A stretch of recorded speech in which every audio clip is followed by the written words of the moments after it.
Good evening, everyone, and welcome back to Horror Whispers. Tonight, we leave behind the safety of city streets and venture onto Route 9 in New York, a stretch of road lined with dense woods, forgotten cemeteries, and towns that seem to hold on to secrets from another time. Out here, the night clings heavy, and the silence carries more than just the sound of your engine. For truckers, Route 9 is more than just a long haul. It's a place where headlights sometimes catch faces that shouldn't be there, where phantom hitchhikers vanish without a trace, and where whispers ride the static of the CB long after midnight. Shadows drift across the asphalt, and many who've driven this route swear something follows just beyond the reach of their taillights. These 10 accounts come from truckers who braved Route 9's eerie miles and returned with stories that blur the line between nightmare and reality. A chilling reminder that sometimes the real danger isn't the sharp turns, the weather, or fatigue. It's the things waiting in the dark, watching, just out of sight. If you're new to Horror Whispers, don't forget to subscribe for nightly tales that uncover the haunted corners of the world around us. And be sure to hit the notification bell so you never miss the stories others are too afraid to share. So settle in, dim the lights, and keep your eyes fixed on the road ahead. Tonight we're diving into 10 creepy encounters truckers had on Route 9, New York.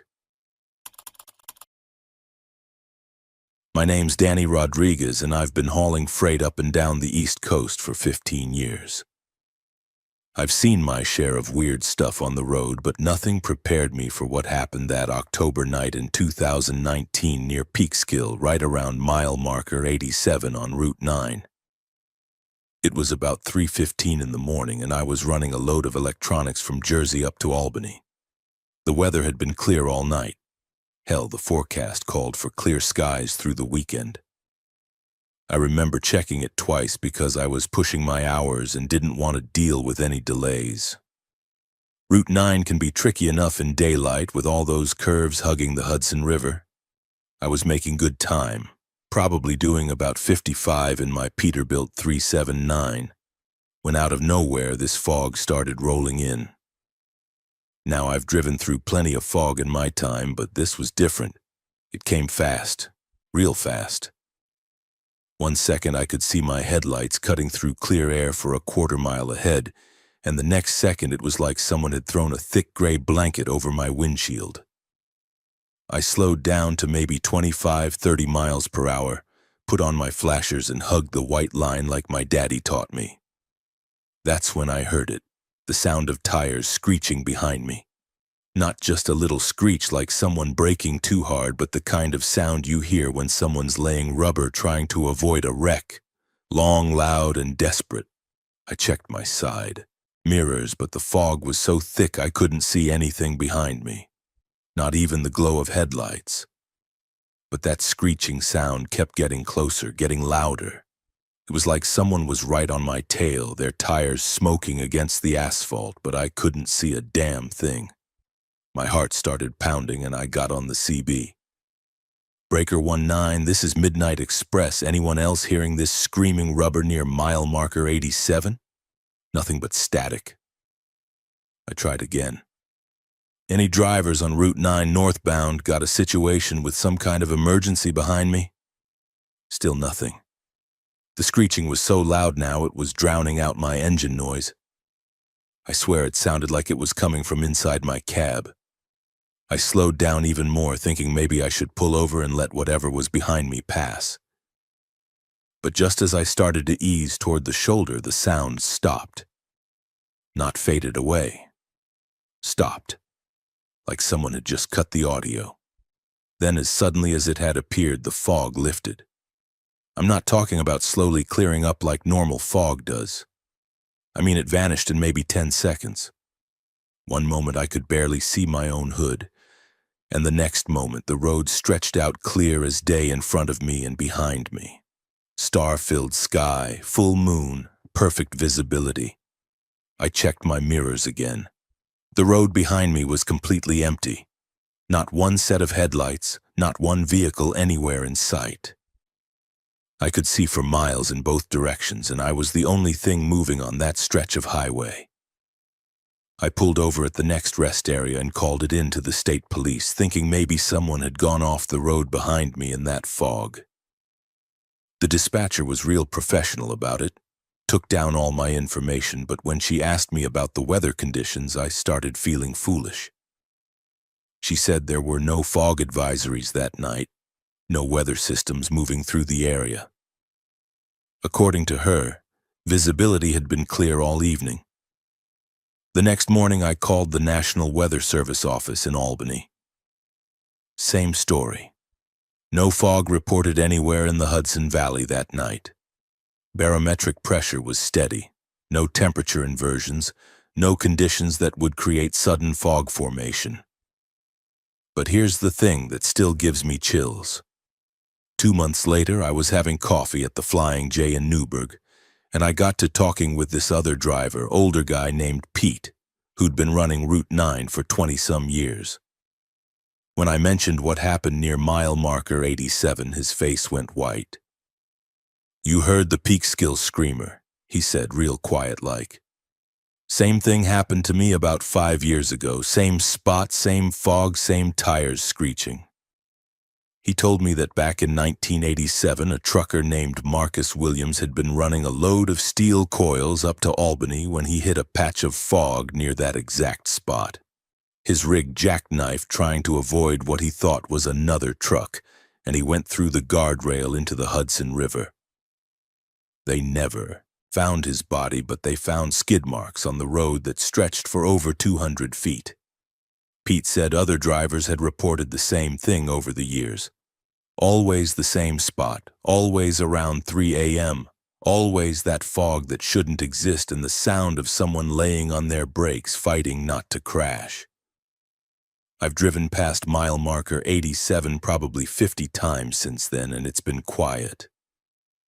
But I always slow down when I hit that stretch, and I always check the time. If it's getting close to 3:15 a.m., I make sure I'm nowhere near Peekskill. Some roads hold onto their ghosts, and Route 9 has more than its share. They say Marcus Williams is still trying to stop his rig, still fighting to avoid that crash. And maybe, just maybe, he's trying to warn the rest of us about what's waiting in that fog. I'm Sarah Mitchell, and I've been driving truck for 8 years now.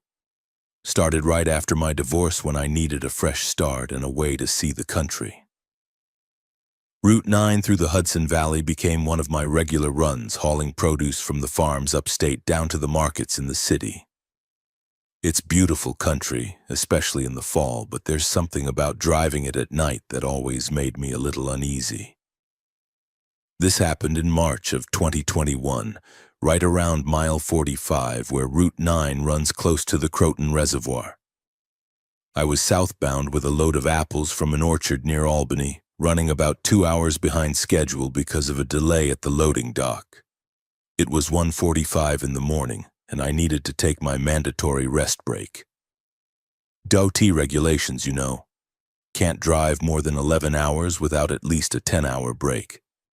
There's a pull-off area right near the Croton Dam where truckers sometimes park for the night.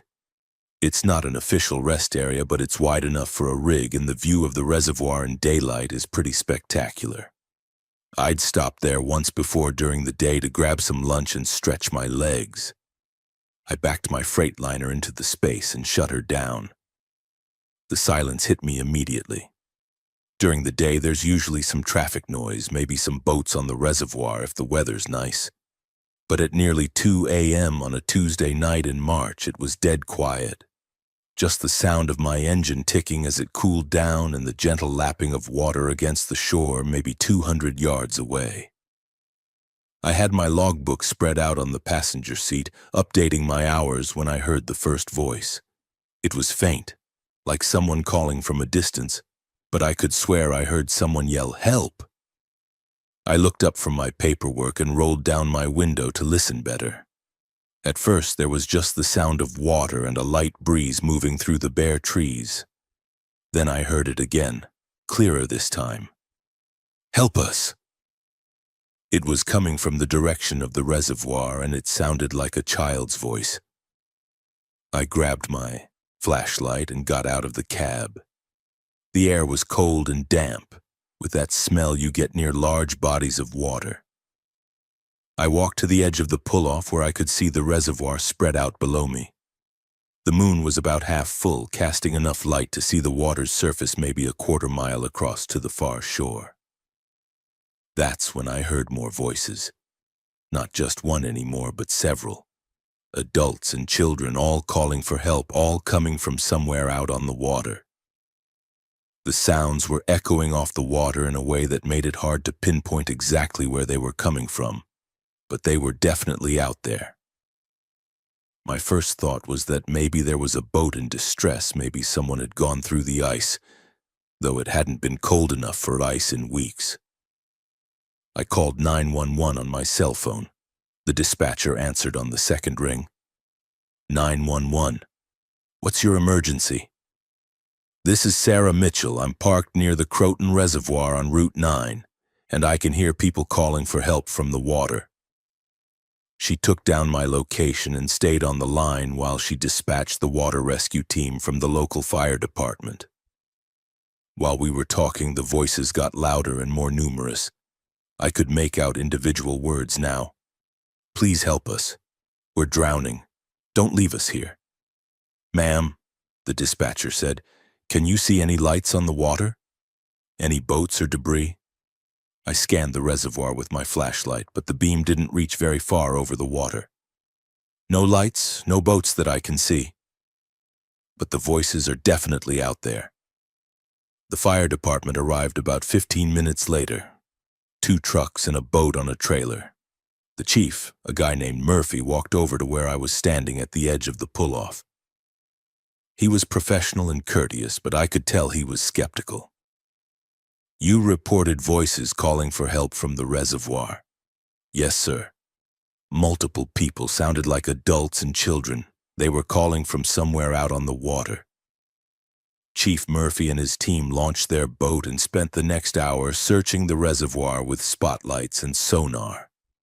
They found nothing.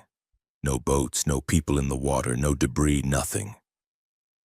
The water was calm. The temperature was normal for March, and their sonar showed no unusual objects on the bottom. While they were out searching, I was standing there with one of the firefighters, a young guy named Torres who'd grown up in the area. He was quiet for a while, just watching his colleagues work. And then he said something that made my blood run cold. You're not the first person to report voices from the reservoir. What do you mean? My grandfather told me stories. Said the Croton Reservoir has a history of drownings going back to when they first built the dam. Mostly accidents. People fishing who fell in, kids swimming where they shouldn't have been, a few suicides over the years.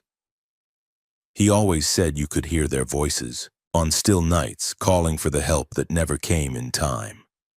I asked him how many people had drowned there over the years. Torres thought about it for a moment. I don't know the exact number, but it's been a lot. The dam was built in the 1940s, and there have been incidents almost every year since then. The water's deep, and the currents near the dam can be tricky. People get in trouble fast, and by the time anyone realizes what's happening, it's often too late. The search team came back empty-handed. Chief Murphy was apologetic but thorough. We've covered the entire reservoir twice, he told me. If there was anyone in distress out there, we would have found them. Are you sure about what you heard? I was sure, but I was also starting to doubt myself. Maybe it had been the wind or some kind of acoustic trick caused by the water and the surrounding hills. Maybe my mind had played tricks on me after too many hours on the road. The fire department packed up and left around 3:30 a.m. I went back to my truck, but I didn't go back to sleep. I sat in my driver's seat with the windows up and the doors locked, staring out at the reservoir. It looked peaceful enough, just dark water reflecting the moonlight. But I kept thinking about what Torres had said about all those drowning victims over the years. Just before dawn, around 5:45 a.m., I heard the voices one more time. Fainter now, but still there. Still calling for help. Still echoing across the water. I didn't call 911 again. Instead, I fired up my truck and got the hell out of there. Later that week, I stopped by the Croton-on-Hudson Library and did some research. The librarian, an elderly woman named Mrs. Patterson, was incredibly helpful. She showed me newspaper archives going back to the 1940s, and what I found made me sick to my stomach. She was right about the drownings. I counted at least 12 confirmed deaths in the reservoir since 1950, and probably more that didn't make the newspapers. Most were accidental, but a few were listed as undetermined circumstances. 3 were children under the age of 10. The most recent was in 2018. A 35-year-old man named David Chen who had been fishing from the shore when he apparently slipped and fell in. His body wasn't recovered for 3 days. According to the newspaper account, his last words to his fishing buddy were, "Did you hear someone calling for help out there?" Mrs. Patterson also showed me some older records from the Town Historical Society. Before the reservoir was built, that whole valley had been home to several small farming communities. When the dam was constructed, the entire area was flooded, and the residents were relocated. Some of the older graves in the local cemeteries were moved, but not all of them. There are probably a dozen family burial plots still down there under the water, she told me. The government tried to relocate all the remains, but they missed quite a few. Every now and then, when the water level gets really low during a drought, you can see the tops of old headstones poking up through the surface. I've driven past the Croton Reservoir probably 30 times since that night, but I've never stopped there again. Sometimes, if I'm running late and it's past midnight, I'll roll down my windows as I drive by just to listen. I've never heard the voices again, but I've never forgotten them either. I did some more research on my own, talking to other drivers who regularly run Route 9. Turns out Sarah wasn't the only one who'd heard voices from the reservoir. A driver named Tommy Kowalski told me he'd heard children laughing and splashing near the dam around 2 a.m. one night in 2019. When he looked toward the water, there was nobody there, but the sounds continued for almost 10 minutes. Another driver, Maria Santos, said she'd seen what looked like a group of people standing waist-deep in the water near the shore around midnight one summer night. She'd slowed down to get a better look, but when she stopped and shined her headlights toward the water, there was nobody there. I think about those 12 drowning victims sometimes and all the others whose names never made it into the newspapers. I think about the families buried under all that water, and the people who died alone, calling for help that came too late or never came at all. Maybe they're still calling. Maybe they always will be. The Croton Reservoir supplies drinking water to millions of people in New York City. Every time someone turns on a tap in Manhattan or Brooklyn, they're drinking water that flows over the final resting place of people who died calling for help. It makes me wonder if the city knows what's down there, if they care, or if they think the dead should just stay quiet and let the living get on with their business. I know what I heard that night.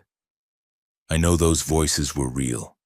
And I know that sometimes when you're driving Route 9 near the Croton Dam in the small hours of the morning, if you listen carefully, you might hear them too. Though most folks on the CB just call me Big Rig, I've been hauling freight for 22 years, and I thought I'd seen everything the road could throw at me. Blizzards, tornadoes, multi-car pileups, drunk drivers, you name it. But nothing in my experience prepared me for what I witnessed on September 15, 2020 at the Bear Mountain Bridge on Route 9. I was running a load of construction materials from a supplier in Newburgh up to a job site in Glens Falls. It was a late run. I'd gotten a call around 10 p.m. asking if I could take an emergency shipment of steel beams that another driver had to drop because of a family emergency. The pay was double time, so I said yes. Money's money, and my wife Linda was saving up for a new car. The Bear Mountain Bridge has always been one of my favorite parts of the Route 9 run. During the day, the view of the Hudson River and the surrounding mountains is spectacular, especially in the fall when the leaves are changing. At night, the bridge lights reflect off the water in a way that's almost magical. I've crossed that bridge hundreds of times over the years, and it never gets old. It was about 4:30 a.m. when I approached the bridge from the south. Traffic was non-existent, just me and maybe one or two cars that had passed me in the previous hour. The pre-dawn darkness was just starting to give way to the faintest hint of gray on the eastern horizon, but the bridge lights were still on, illuminating the suspension cables in the roadway. That's when I saw the flames. The entire bridge appeared to be engulfed in fire.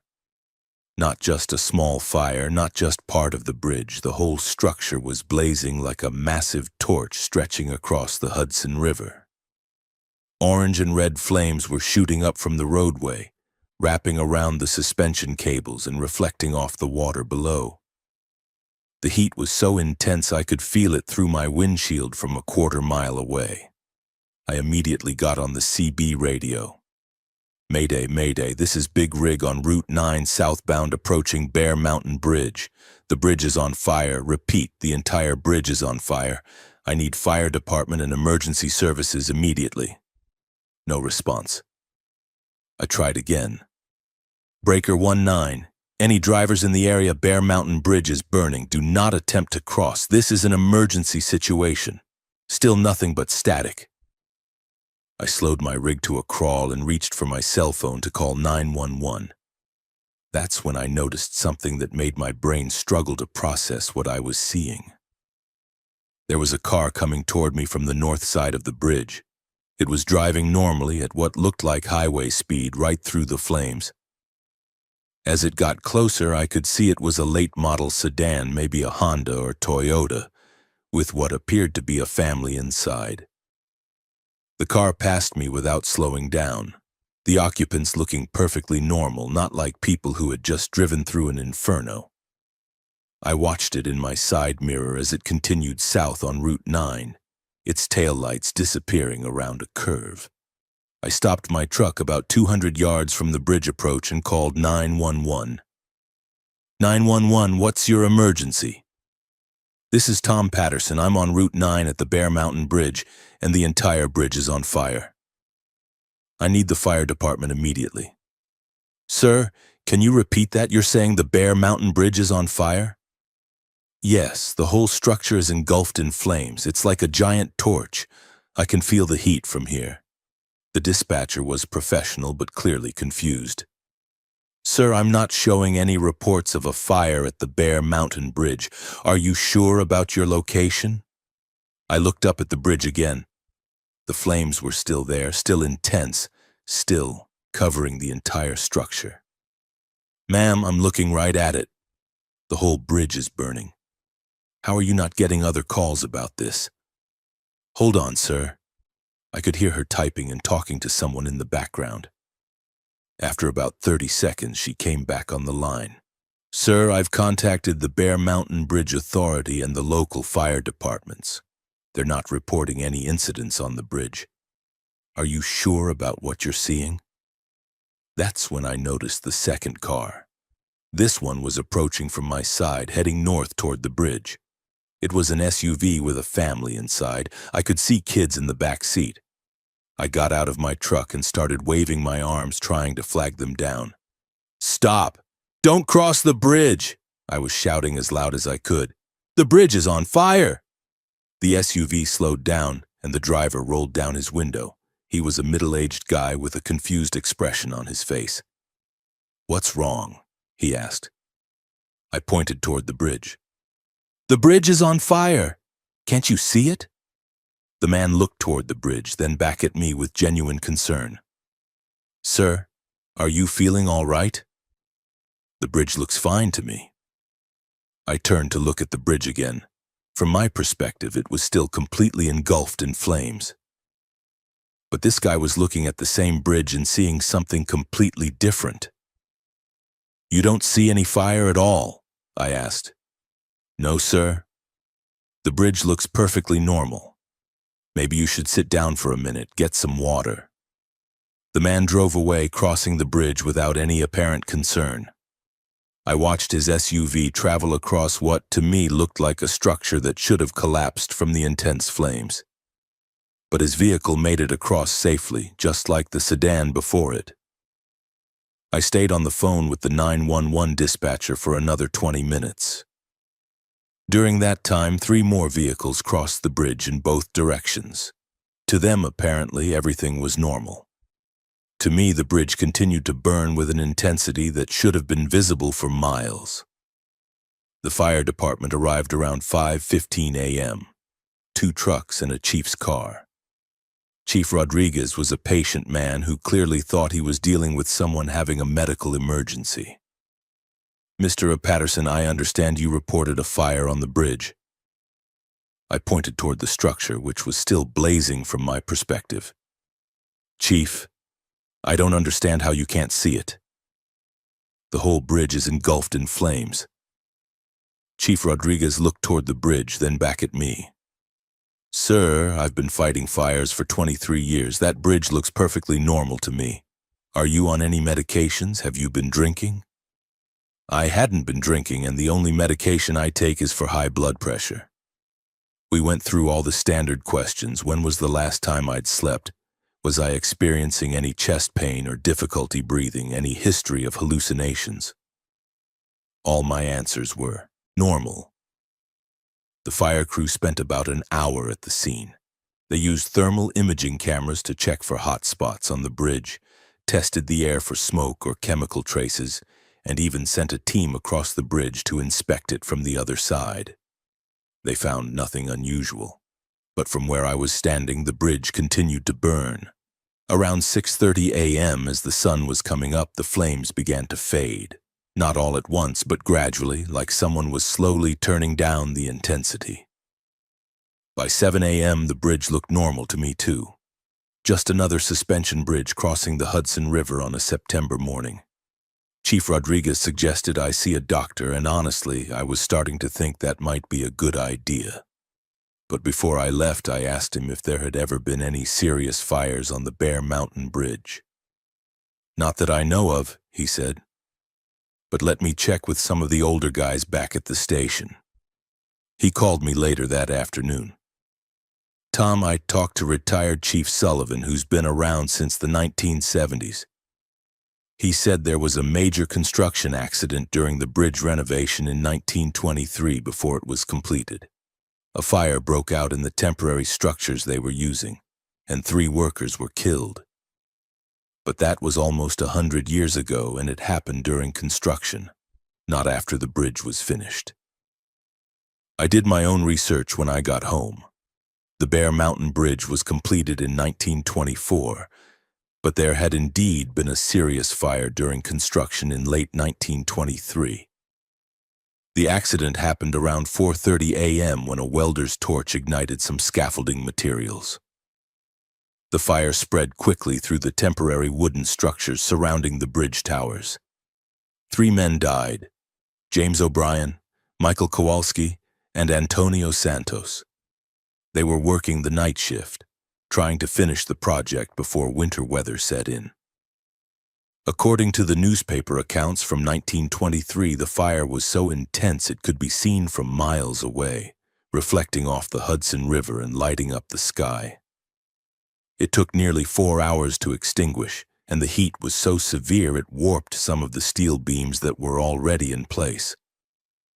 The accident delayed the bridge's completion by 6 months and led to new safety regulations for bridge construction projects. The 3 men who died were buried in local cemeteries, and there's a small memorial plaque on the bridge dedicated to workers who died during construction. But here's the thing that still gives me chills. I contacted the local historical society and got copies of the original newspaper reports from 1923. The fire started at exactly 4:30 a.m. on September 15th. exactly 97 years to the day and the minute before I saw the burning bridge. I've crossed the Bear Mountain Bridge probably 50 times since then, and it's been normal every time. But I always check the date before I make that run, and if it's September 15th, I take Route 287 instead. Some anniversaries are best left alone. I talked to a few other drivers who regularly run Route 9, and while nobody else has seen the burning bridge, a couple of them mentioned feeling unusually hot when crossing the Bear Mountain Bridge around 4:30 a.m. even in winter. One guy, Eddie Martinez, said his truck's temperature gauge spiked for no reason when he crossed the bridge one night, then went back to normal as soon as he reached the other side. Another driver, Carol Thompson, told me she'd smelled smoke while crossing the bridge around dawn one morning, but couldn't find any source for it. She said it smelled like burning wood and metal, but there were no fires anywhere in the area. I think what I saw that night was an echo from 1923, a moment of tragedy so intense it burned itself into the very structure of the bridge. James O'Brien, Michael Kowalski, and Antonio Santos died trying to build something that would last, something that would connect people and communities across the Hudson River. Maybe their final moments, their terror and pain, became part of the bridge itself. Every time I cross the Bear Mountain Bridge now, I think about those 3 men and the fire that killed them. I wonder if they know their bridge was completed, if they know it's been carrying traffic safely for almost a century. I hope they found peace, but I suspect that on September 15th at 4:30 a.m., they're still fighting that fire, still trying to finish their work, still burning in a moment that refuses to end. The Bear Mountain Bridge is a beautiful structure, and it serves thousands of people every day. But it's also a monument to the men who died building it, and sometimes, just sometimes, their sacrifice becomes visible to those of us who happen to be in the right place at the wrong time. My name is Maria Gonzalez, and I've been driving truck for 12 years. Started when my kids were small and I needed flexible work that paid better than the factory jobs in my hometown. Route 9 became one of my regular routes, hauling everything from furniture to electronics between New York City and Albany. What happened to me on July 18, 2018 changed the way I think about highways, history, and the things we leave behind when we tear down the old to make room for the new. I was running southbound on Route 9 around 2:20 in the morning, hauling a load of appliances from a warehouse in Albany down to a distribution center in the Bronx. It had been a long day. My previous load had been delayed at the pickup, and I was running about 3 hours behind schedule. The roads were practically empty, which was good because I was trying to make up time. As I approached the area where the old Tappan Zee Bridge used to be, I saw something that stopped me cold. There was a toll booth set up right in the middle of my lane, lit up with those old-style yellow lights like they used to have back in the day. The booth looked exactly like the ones I remembered from when I was a kid riding with my father, small, square, with a red tile roof and a sliding window where the toll collector would sit. Now I knew the Tappan Zee Bridge had been demolished the year before, and the new Governor Mario M. Cuomo Bridge didn't have toll booths. They used electronic tolling. But there it was, clear as day, with a yellow sign that read "Toll 50 cents" and a uniformed attendant inside. I slowed my Kenworth down and pulled up to the booth. The attendant was an elderly man, maybe in his 60s, wearing what looked like an official uniform from the 1950s or 1960s, dark blue with brass buttons and a cap with some kind of insignia I couldn't quite make out. He slid open the window and looked at me expectantly. 50 cents, he said in a voice that sounded hollow, like it was coming from the bottom of a well. I reached for my wallet, thinking this had to be some kind of historical reenactment, or maybe a training exercise for new toll collectors, though I couldn't figure out why they'd be doing it at 2:20 in the morning on a highway. I handed him 2 quarters. He took the coins without saying anything and started to make change from an old-fashioned cash drawer. the kind with separate compartments for different denominations. That's when I got a good look at his hands. They were pale, almost translucent, and they moved with a slow, mechanical precision that reminded me of someone sleepwalking. "Have a safe trip," he said, still not looking directly at me. That's when I looked up at his face. He didn't have one. Where his features should have been, there was just smooth, pale skin. No eyes, no nose, no mouth. But somehow he'd been talking to me, and somehow he seemed to know exactly where I was and what I was doing. The uniform cap cast a shadow over the upper part of his head, but from what I could see, it was just blank skin like an unfinished sculpture. I gasped and jerked back in my seat, fumbling for the gear shift. The faceless toll collector held out his hand with my change, 25 cents, and waited patiently for me to take it. His head tilted slightly toward me, and even though he had no eyes, I could feel him watching me. My hands were shaking as I took the change. His fingers were ice cold, and touching them felt like touching something that had been dead for a very long time.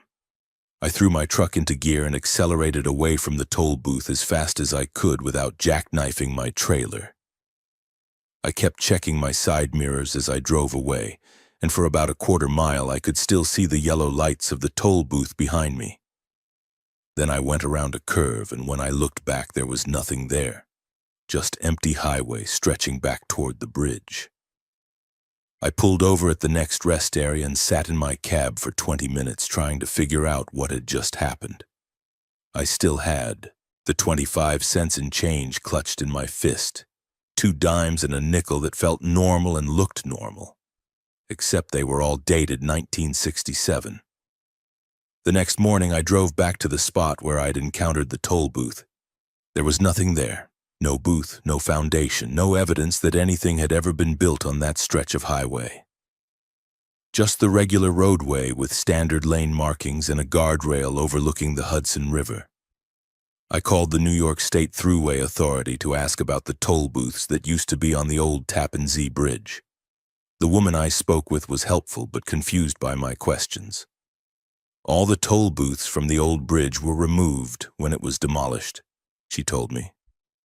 The new bridge uses electronic tolling exclusively. There are no manned toll booths anywhere on that section of highway. I asked her about the history of the toll booths, when they were built, how they operated. She transferred me to someone in their historical archives department, an elderly man named Mr. Richardson, who had worked for the Thruway Authority since the 1960s. The original Tappan Zee Bridge opened in 1955, he told me. We had manned toll booths on the westbound side until 1987, when we switched to automated collection. The booths were staffed around the clock by a rotating crew of toll collectors. I described the uniform I'd seen on the faceless attendant.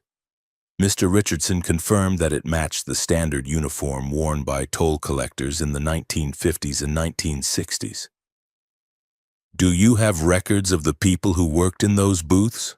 I asked. "Some records, yes. Is there a particular name you're looking for?" I didn't have a name, but I described what had happened to me, leaving out the part about the missing face. Mr. Richardson was quiet for a long time.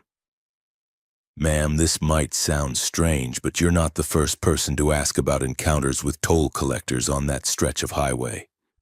We've had maybe a dozen calls over the years from drivers reporting similar experiences." He told me about a toll collector named Robert Henley, who had worked the night shift at the Tappan Zee toll booths from 1962 until his death in 1967. Henley had been 61 years old, a widower who took the overnight shift because he couldn't sleep anyway after his wife died. He was found dead in toll booth number 3 on a Tuesday morning in November, slumped over his cash drawer. The official cause of death was a heart attack. "The strange thing," Mr. Richardson said, "was that Robert's cash drawer was exactly balanced that morning. Down to the penny. In 25 years of working toll collection, I've never seen a drawer come out perfectly balanced after a full shift, especially not after someone had died at their post. But Robert's was perfect. He also told me that the toll booth where Robert Henley died had been toll booth number 3, which was located approximately where I'd encountered the faceless collector Mr. Richardson. I asked, "Did Robert Henley ever have any facial injuries or disfigurements?" "Not that I know of." "Why do you ask?" I decided to be honest with him. I told him about the missing face, about the hollow voice, about the ice-cold hands. I expected him to think I was crazy, but he just listened quietly until I finished. "Ma'am," he said finally, "I've worked for the state for 43 years, and I've learned that there are things that happen on our highways that don't make it into the official reports. Robert Henley was a good man who took pride in his work. He never missed a shift in 5 years, never had a drawer come up short, never had a complaint from a driver. If he's still out there somehow, still trying to do his job, I guess that doesn't surprise me." Over the next few weeks, I did more research on my own. I found Robert Henley's obituary in the local newspaper archives. He'd been survived by one sister and no children. The funeral was small, held at a Methodist church in Nyack. He was buried in a cemetery about 10 miles from the bridge. I also found records of the construction and demolition of the toll booths. When the old Tappan Zee Bridge was demolished in 2017, everything was supposed to be cleared away. The bridge structure, the approach ramps, the toll plaza, everything. But I discovered that the foundations of some of the toll booths were never fully removed. They were covered with new asphalt, but the concrete bases were still there, about 6 feet underground. That meant toll booth number 3, where Robert Henley died, was still there in a way. Not visible, not functional, but still there under the road surface. I started asking other truck drivers if they'd had any unusual experiences on that stretch of Route 9. Most of them looked at me like I was crazy, but a few had stories. A driver named Carlos Mendez told me he'd been charged 50 cents to cross a bridge that was supposed to be free. When he asked about it the next day, nobody knew what he was talking about. Another driver, Susan Walsh, said she'd seen what looked like toll booth lights in her side mirror one night, but when she turned around to look, there was nothing there. An older driver named Frank Kowalski had the strangest story. He said he'd stopped at what appeared to be a working toll booth around 3 a.m. one night in 2019. The collector had taken his 50 cents but hadn't given him any change, even though Frank had paid with a dollar bill. When Frank asked for his change, the collector had looked up at him, and Frank saw that the man's face was completely blank. "Just smooth skin," Frank told me, like someone had erased his features. I got out of there fast, and I've never driven that stretch of road after midnight again. The more stories I collected, the more I became convinced that Robert Henley was still working his shift, still collecting tolls for a bridge that no longer existed, still trying to balance his cash drawer at the end of each night. But something had happened to him in the years since his death, something that had taken away his face, his features, his humanity, leaving only the routine and the dedication to duty. I've driven past that spot dozens of times since July 2018, but I've never seen the toll booth again. Sometimes, though, when I'm driving that stretch of Route 9 late at night, I slow down and roll down my window. Once in a while, I think I can hear the sound of an old cash drawer opening and closing and the faint echo of a voice saying, "Have a safe trip." I still have those coins he gave me as change, 2 dimes and a nickel, all dated 1967, the year Robert Henley died. I keep them in a small box on my dresser at home. Sometimes I take them out and hold them, and they're always cold, no matter how warm the room is. I think about Robert Henley sometimes, about a man who worked alone in a small booth on the night shift for 5 years, collecting tolls from travelers who were just passing through his life for 30 seconds at a time. He must have seen thousands of people, maybe tens of thousands, but to most of them he was just another faceless toll collector.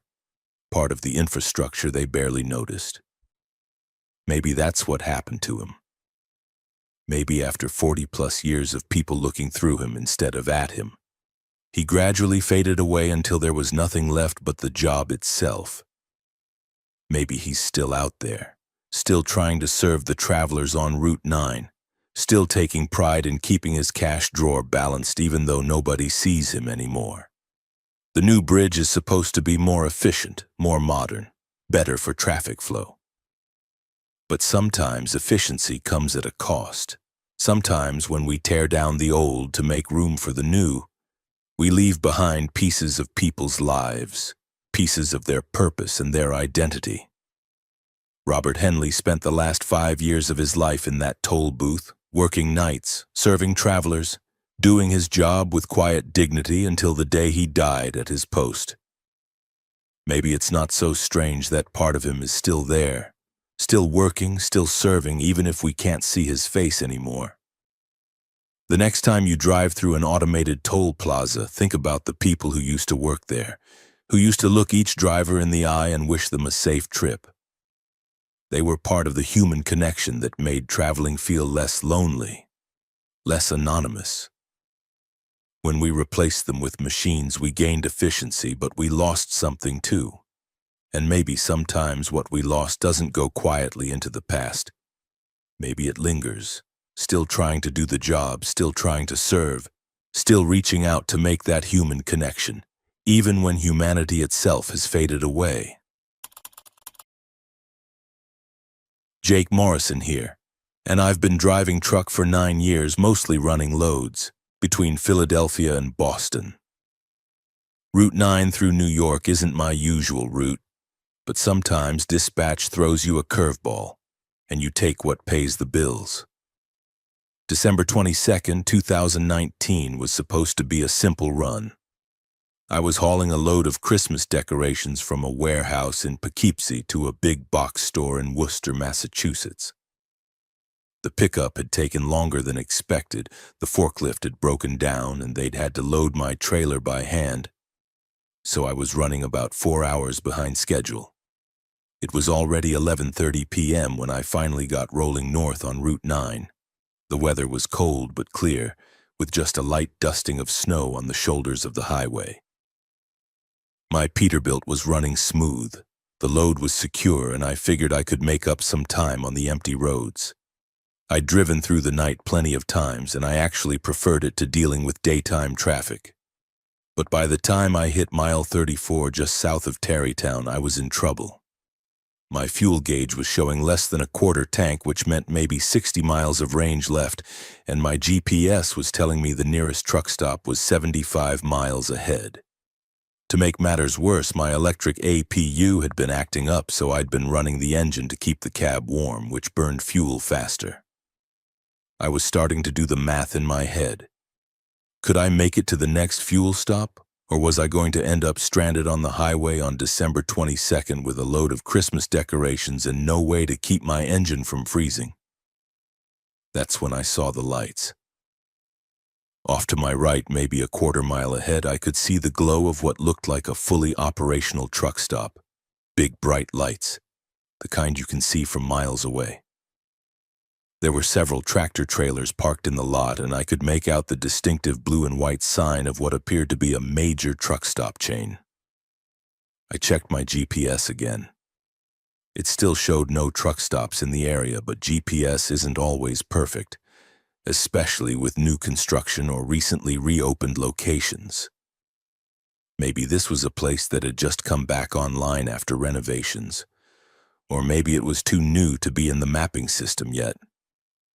I took the exit, Route 9 Business according to the sign, and followed the ramp down to what looked like a typical truck stop complex.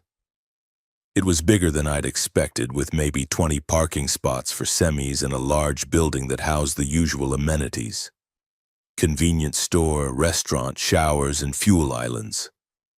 The parking lot was about half full with trucks from various companies, some I recognized, some I didn't.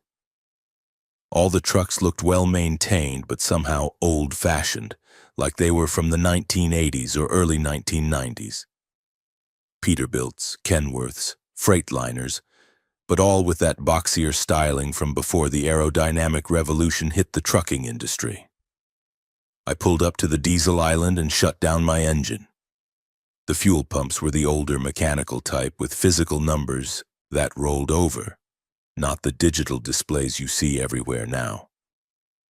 The price on the pump read $1.47 per gallon, which seemed impossibly low, but I wasn't complaining. I started fueling up, and that's when I got my first good look at the place. Everything seemed normal but slightly off, like I was looking at a truck stop from 30 years ago that had been perfectly preserved. The lighting was that harsh fluorescent style that most places had replaced with LED by then, and the building architecture was definitely from an earlier era. While my tank was filling, I walked into the convenience store. The interior was immaculate but dated. Linoleum floors with a pattern that had been popular in the 1980s. Shelves stocked with products I recognized but in packaging that looked retro.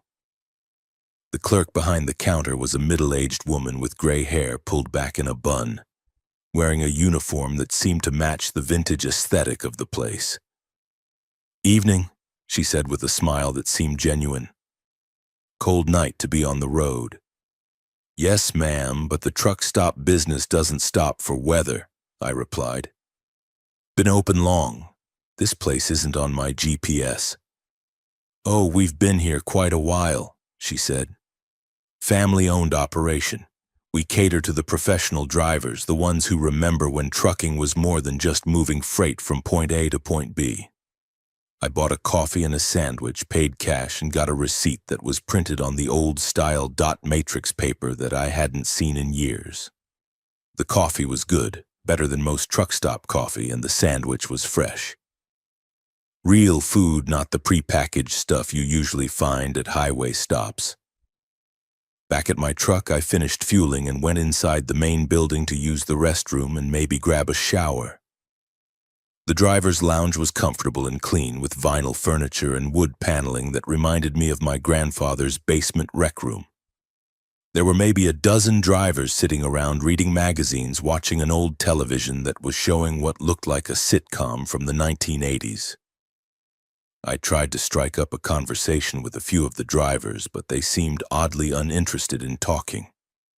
They were polite but distant, answering my questions with one or two words and then going back to their magazines or their coffee.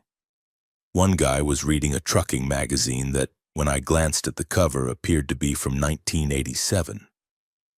The showers were spotless and had plenty of hot water. Better than a lot of modern truck stops. I took my time, feeling better after washing off the road grime. When I came out, I noticed that some of the trucks that had been in the parking lot when I arrived were gone, but there were different trucks in their places. The lot seemed to maintain the same level of occupancy, but the specific vehicles were constantly changing. I went back to the convenience store to grab some snacks for the road and got into conversation with the clerk again. "Ma'am, I'm curious about the history of this place. When did it first open?" She smiled that same warm smile. 1967. Built by my late husband's family. We've been serving drivers on Route 9 for more than 50 years. Business must be good to keep a place this nice for so long. "Oh, we do all right. We get a lot of repeat customers. Drivers who've been coming here for decades. Some of them feel like family." Something about the way she said that made me look more closely at her face.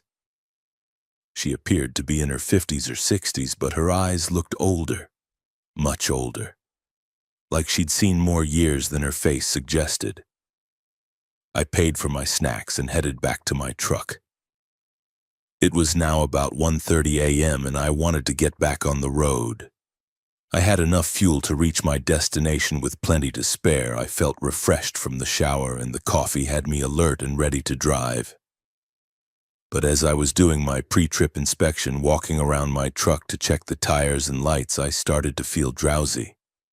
Not just tired, I'd been tired when I stopped, but deeply, overwhelmingly sleepy. My eyelids felt like they weighed 50 pounds each, and I could barely keep my head up. I climbed into my cab thinking I'd just rest my eyes for a few minutes before getting back on the road. The cab was warm and comfortable, and I figured a short nap would help me shake off whatever was making me so suddenly exhausted. I remember setting my phone alarm for 2 a.m., just a 30-minute power nap, and then I was out cold. When I woke up, sunlight was streaming through my windshield.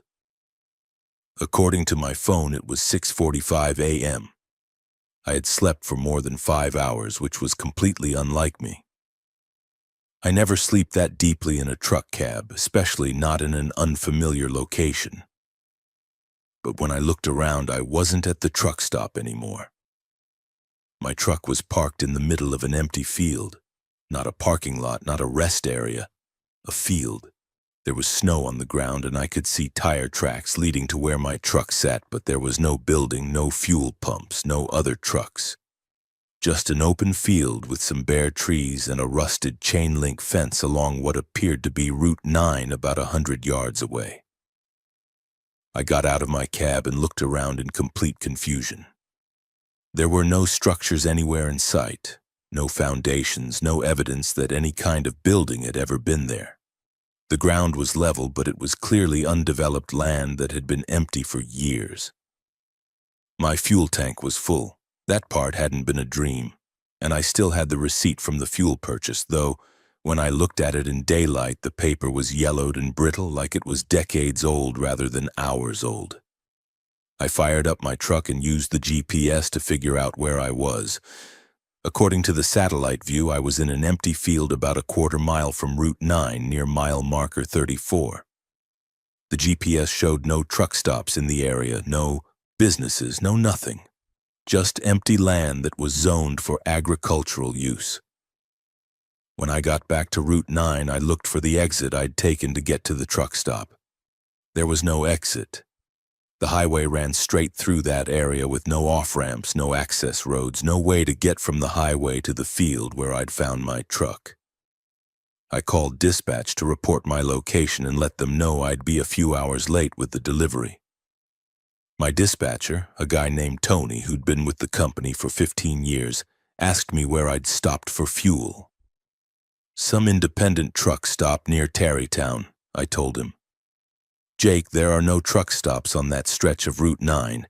The nearest fuel is about 60 miles north of where you are.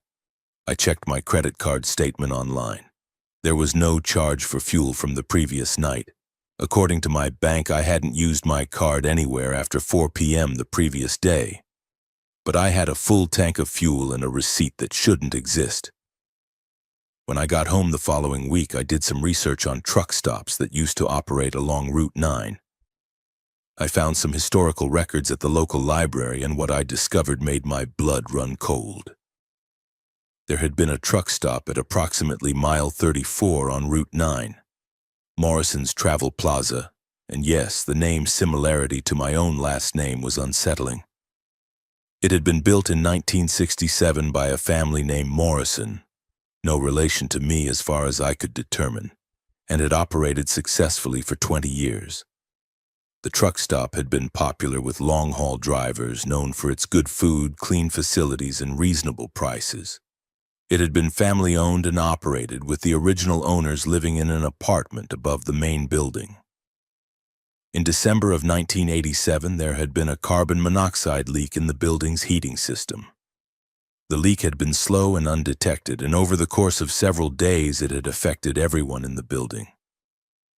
The owners, an elderly couple named Frank and Dorothy Morrison, had died in their sleep. 2 employees who had been working the night shift had also been found dead. But the most disturbing part was the drivers. According to the newspaper reports, 7 truck drivers had been found dead in their cabs in the parking lot, apparently having succumbed to carbon monoxide poisoning after spending time in the building. The investigators' report suggested they had returned to their trucks feeling drowsy from the gas exposure and had died in their sleep. The truck stop had been permanently closed after the incident. The building had been demolished in 1988, and the property had been sold to a farming family who used it for agricultural purposes. I kept digging through the records and I found a list of the victims from the 1987 incident. Frank Morrison, 67, owner. Dorothy Morrison, 64, owner. Janet Phillips, 34, night shift clerk. Robert Chen, 28, maintenance worker. And 7 truck drivers whose names and companies were listed in the report. I also found photos of the truck stop from the 1980s.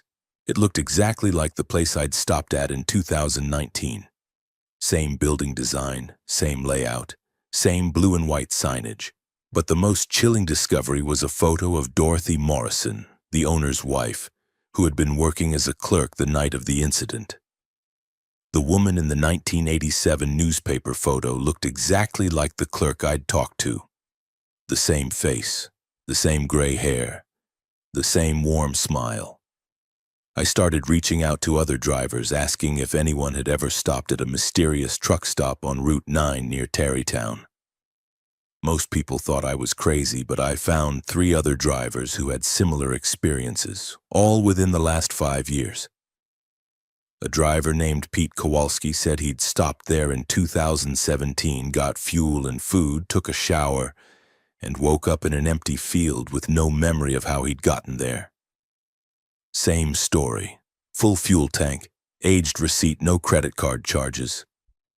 Another driver, Carol Jenkins, had a nearly identical experience in 2018. She remembered the vintage atmosphere, the friendly but distant other drivers, the overwhelming sleepiness that hit her in the parking lot. The third driver, Mike Rodriguez, had stopped there just 6 months before my experience. He said the clerk had told him the exact same thing about the truck stop being family-owned since 1967. And he'd also woken up in the field with a full tank of fuel and no explanation. All of us had the same details: the retro atmosphere, the impossibly low fuel prices, the dated magazines and television shows, the other drivers who seemed stuck in the past. And all of us had woken up alone in that field with no memory of how we'd gotten there. I think what happened to us is the same thing that happened to those 7 drivers in 1987.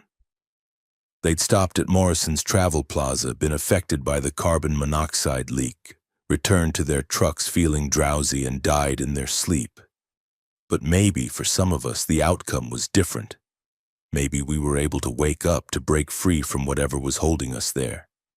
Or maybe we died too, and the field where we woke up is some kind of way station between the truck stop that still exists in 1987 and the world that moved on without it. I don't know if Frank and Dorothy Morrison realize they're dead, or if they're just continuing to run their truck stop the way they always did, serving drivers who need fuel and food and a place to rest. Maybe to them it's still 1987, and they're still taking care of the drivers who trusted them with their business. All I know is that I've driven Route 9 dozens of times since December 2019, and I've never seen those lights again. But sometimes when I'm running low on fuel late at night, I find myself looking for them, hoping they'll appear when I need them most. Because despite everything, despite the impossible nature of the experience, despite the fear and confusion, it was the best truck stop I've ever visited.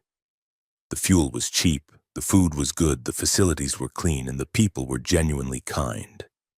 In an industry where truck stops often treat drivers like walking wallets, Morrison's Travel Plaza felt like a place that actually cared about the men and women who make their living on the road. Maybe that's why it's still there, in whatever form it exists now. Maybe the love and care that Frank and Dorothy Morrison put into their business was strong enough to survive their deaths, strong enough to keep serving drivers who need help, even if only for one night. I still have that receipt, yellowed and brittle, dated December 22, 1987. Sometimes I take it out and look at it, and it reminds me that there are places in this world where time doesn't work the way it's supposed to, where the past and present can overlap, where the dead can still care for the living. And sometimes on cold December nights when I'm running Route 9 with a load to deliver and not enough fuel to make it, I find myself hoping those lights will appear again, hoping Frank and Dorothy Morrison are still out there, still taking care of drivers who need their help. Robert Chen here, and I've been driving truck for 11 years. Started after I got laid off from the manufacturing plant where I'd worked for 15 years. Figured I'd try something where I could be my own boss, at least to some extent. Route 9 through New York became one of my regular runs, hauling electronics and computer equipment between Boston and New York City. What happened to me on the night of May 15, 2021 near Cold Spring changed my understanding of what's possible on our highways. I'm a practical man trained as an engineer before I got into trucking, and I believe in facts, evidence, and logical explanations. But some things defy logic, and when they happen to you personally, you have to accept that the world is stranger than you thought. I was southbound on Route 9 around 1:15 a.m. with a load of server equipment bound for a data center in White Plains. It was a clear night with good visibility, though there was no moon, so the wooded sections of the highway were particularly dark. Traffic was almost non-existent. I'd seen maybe 3 other vehicles in the previous hour. Mile 78, just north of Cold Spring, runs through a heavily forested area where Route 9 cuts between steep hills. The trees grow right up to the edge of the pavement, creating a tunnel-like effect that can be a little claustrophobic even during the day. At night, with my headlights creating a cone of light in the darkness, it feels like driving through a cave. I was maintaining a steady 55 miles per hour when my headlights picked up movement ahead. At first, I thought it might be deer crossing the road. That area is known for wildlife, and deer strikes are a real concern for truck drivers, but as I got closer, I realized the shapes were wrong for deer. There were people walking across the highway. Not running, not hurrying, just walking at a normal pace from the tree line on the right side of the road to the trees on the left side. They were crossing single file, maybe 10 or 15 feet apart, and there were a lot of them. I slowed my Freightliner down to about 30 miles per hour and hit my high beams to get a better look. That's when I noticed something that made no sense at all. Despite the fact that my headlights were bright enough to illuminate objects clearly at a distance of several hundred feet, none of these people were casting shadows. I'm talking about professional-grade headlights on a commercial vehicle, the kind that can light up road signs from a quarter mile away. These people were walking directly through the beams, but there were no shadows on the pavement behind them. No dark silhouettes projected onto the trees on the far side of the road. As I got closer, I could make out more details.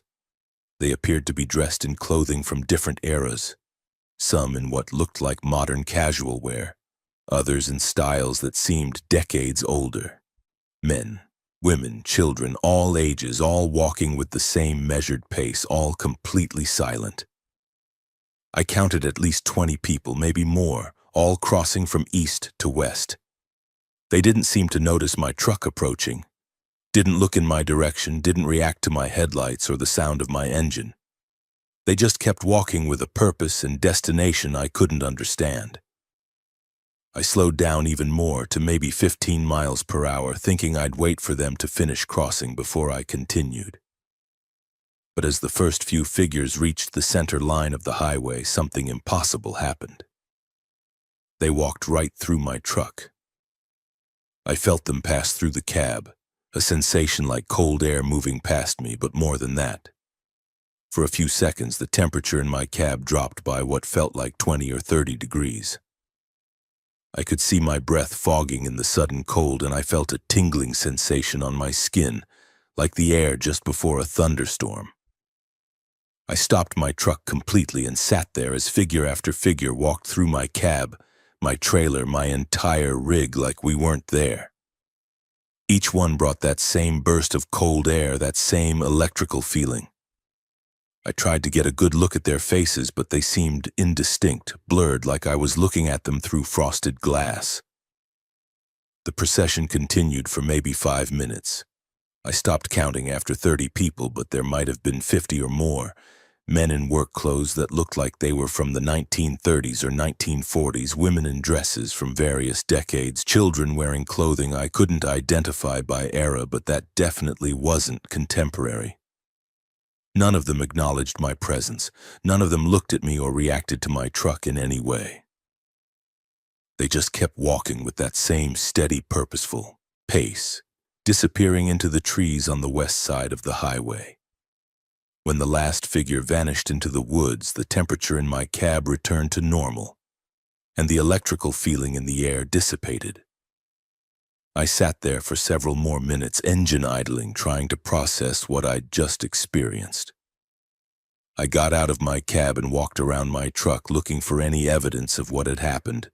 No footprints on the pavement, no disturbed vegetation where the figures had entered or exited the tree line. No indication that dozens of people had just crossed the highway. I got back in my truck and continued south, but I was shaken. I'd never experienced anything like that before, and I couldn't come up with any rational explanation. Mass hallucination seemed unlikely. I'd been alert and well-rested, and I don't take any medications that might cause visions. Weather conditions were clear, so there was no fog or atmospheric distortion that might have created optical illusions. The next day, I called the New York State Police to report what I'd seen, thinking maybe there had been some kind of organized event, a historical reenactment or something that might explain the period clothing and the large number of people in that remote area. The trooper I spoke with was polite but clearly skeptical. "Sir, Route 9 near Cold Spring runs through the Hudson Highlands State Park. There are no residential areas in that immediate vicinity, and we have no reports of any organized events or gatherings in that area last night." He suggested that what I'd seen might have been deer or other wildlife that appeared human-like in my headlights. I told him about the clothing, the organized procession, the way they'd walked through my truck, but I could hear in his voice that he thought I was either lying or having some kind of medical episode. I decided to do my own research. I went to the local library in Cold Spring and started looking into the history of that area. What I found was disturbing. Route 9 near Mile 78 runs close to the site of what used to be a small community called Foundry Brook, which existed from the early 1800s until the 1960s. The community had grown up around an iron foundry that supplied metal for construction projects in New York City. At its peak, maybe 200 people lived there, workers and their families, mostly immigrants from Ireland and Eastern Europe. In 1943, there was a disaster at the foundry. A massive explosion, possibly caused by sabotage. This was during World War II. And there were concerns about enemy agents targeting industrial facilities that were contributing to the war effort. The explosion killed 31 people instantly and injured dozens more. But that wasn't the end of Foundry Brook's troubles. In the 1950s, the state decided to expand Route 9, and the new highway alignment ran right through the community. The residents were forced to relocate, their homes and businesses were demolished, and even the local cemetery had to be moved. The cemetery relocation was particularly problematic.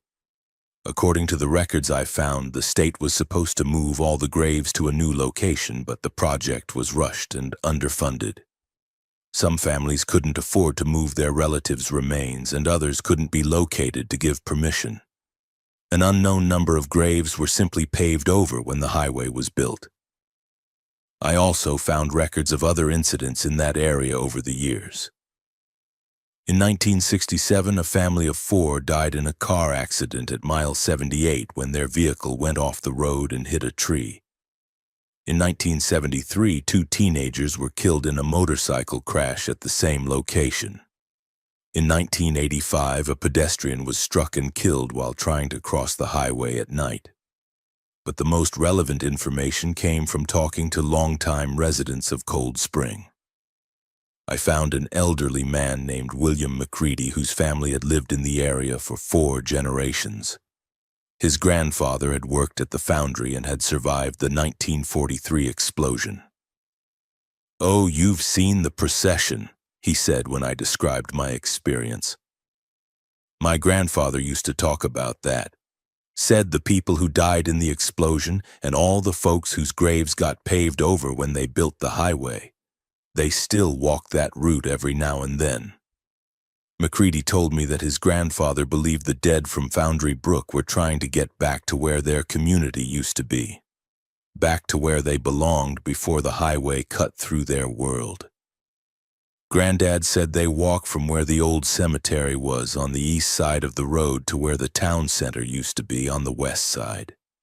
Same route they walked when they were alive, going home from work, going to church, visiting neighbors. Death doesn't change the habits of a lifetime. He also told me that other people had reported similar sightings over the years, always at night, always the same procession of figures in period clothing walking from east to west across Route 9. I reached out to other truck drivers who regularly run Route 9, asking if anyone had had similar experiences near Cold Spring. Most thought I was crazy, but I found 2 drivers who had encountered something similar. A driver named Maria Santos said she'd seen what looked like a group of people crossing the highway near mile 78 around 2 a.m. one night in 2019. She said they'd appeared to be wearing old-fashioned clothing, and when she'd slowed down to avoid hitting them, they'd dissolved like smoke. Another driver, Tommy O'Brien, described an experience almost identical to mine from 2020. He said the figures had walked right through his truck, bringing a sudden drop in temperature and a feeling like static electricity in the air. Both drivers mentioned the lack of shadows, the organized procession, and the sense that the figures were from a different time period. I've driven Route 9 past mile 78 many times since May 2021, but I've never seen the procession again. However, I've started paying attention to the temperature gauge in my cab when I drive through that area at night. Sometimes, for no mechanical reason I can identify, the temperature drops suddenly for a few seconds as I pass through that stretch of highway. I also installed a dash cam after the incident, hoping to capture evidence if I ever see the figures again. The camera has recorded hundreds of hours of footage as I've driven Route 9, but it's never picked up anything unusual. Whatever I saw that night either doesn't show up on digital recording equipment, or it only appears to certain people under certain circumstances. I think about Foundry Brook sometimes, about a community that existed for over a century before being erased to make room for a highway. The people who lived there had jobs, families, hopes, dreams, daily routines that connected them to a specific place. When they died, whether in the Foundry explosion in their beds years later or in accidents after the highway was built, maybe some part of them remained tied to that place. Route 9 now carries thousands of vehicles every day through what used to be the heart of their community. We drive over their graves, through their former homes, past the places where they worked and worshipped and raised their children. Most of us never know they were there, never think about the lives that were lived in the space we're traveling through. But maybe sometimes the dead remind us that they were there first. Maybe they're still walking the familiar paths from home to work, from the east side of town to the west side, following routes they knew by heart when they were alive. Maybe they're not trying to frighten anyone. Maybe they're just going about their business in the only world they remember, the world that existed before the highway cut through their lives. The next time you're driving through an area where a new road has been built through old communities, think about the people who lived there before. Think about their daily routines, their familiar paths, their connections to the land.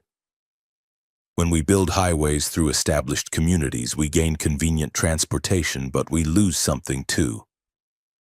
We lose the continuity of human presence, the accumulated history of generations of people who called that place home. And maybe sometimes that lost history doesn't disappear quietly. Maybe it continues in ways we don't understand, following the old paths even when new roads have been built on top of them.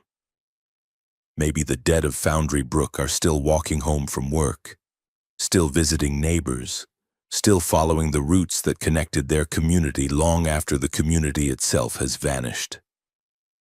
I respect their procession now. When I drive through mile 78 on Route 9, I slow down and keep alert, not because I'm afraid of seeing them again, but because I want to honor their memory. They were there first, and there. In some sense, they're still there, still part of that landscape, still walking the paths that meant something to them when they were alive.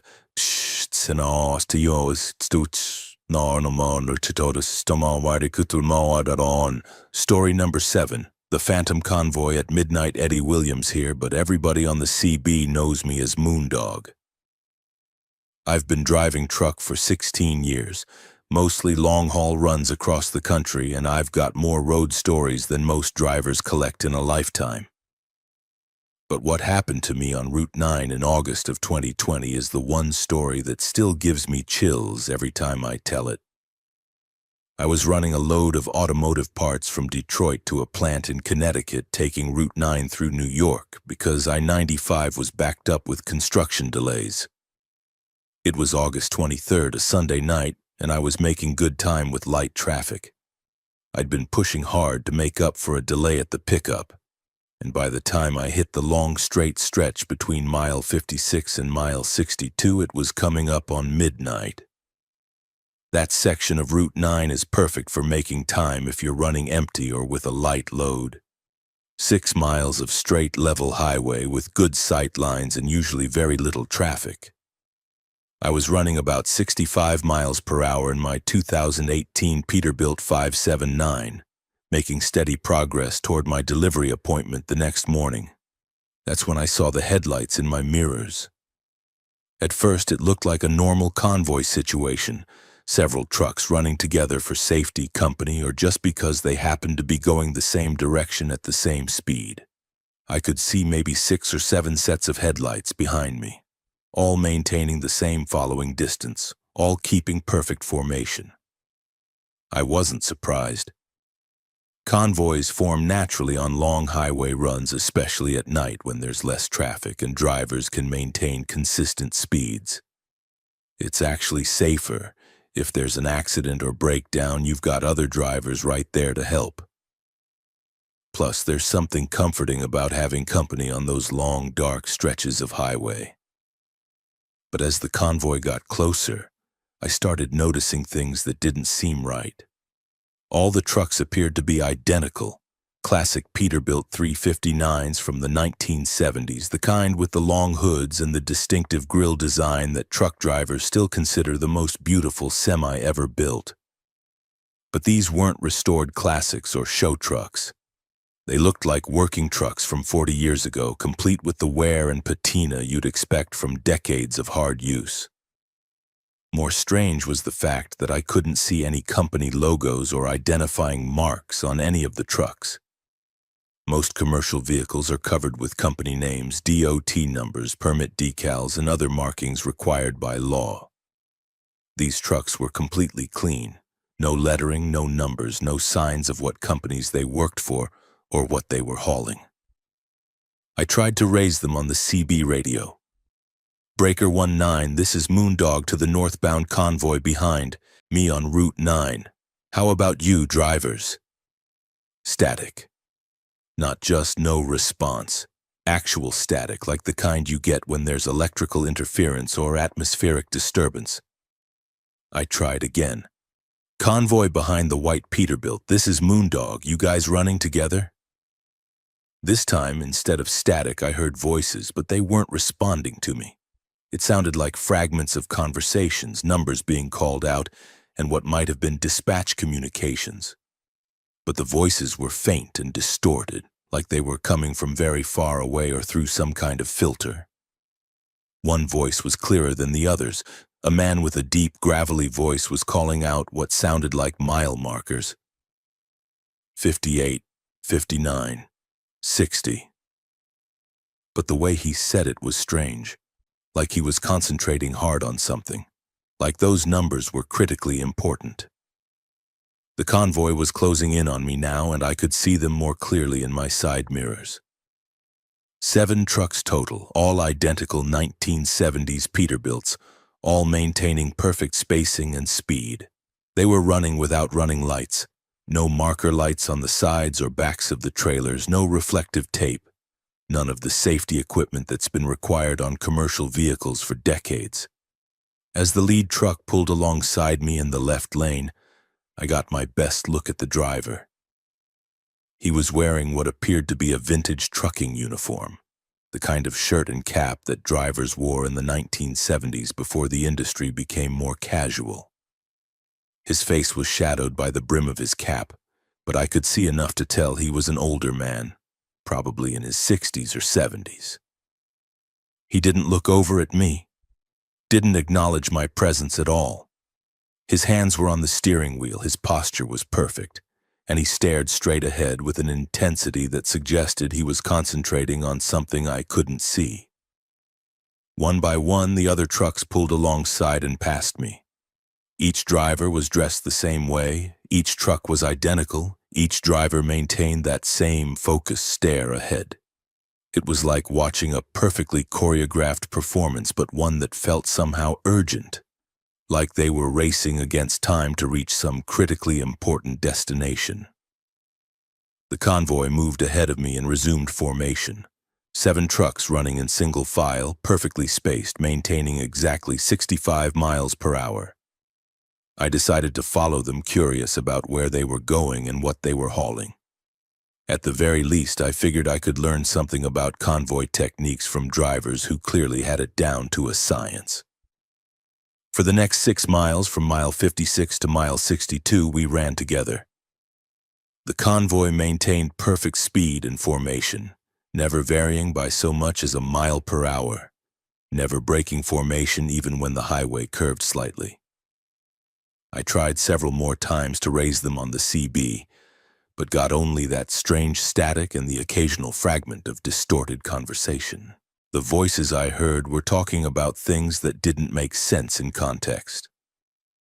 References to fuel prices that were impossibly low, mentions of regulations that sounded outdated, discussions of routes and highways that seemed to be from decades ago. It was like listening to truckers from the 1970s talking about their work, their loads, their concerns about making delivery schedules. As we approached mile 62, something changed. The lead truck started flashing his lights. Not the turn signals, but the headlights, like he was signaling something to the other drivers. One by one, the other trucks began flashing their lights in response, creating a pattern of communication I didn't understand. Then, at exactly mile marker 62, they vanished. Not gradually, not one at a time. All 7 trucks disappeared simultaneously, like someone had turned off a television. 1 second they were there, running in perfect formation ahead of me, and the next second the highway was completely empty. I was so shocked I nearly ran off the road. I slammed on my brakes and pulled over to the shoulder, my heart pounding, trying to figure out what had just happened.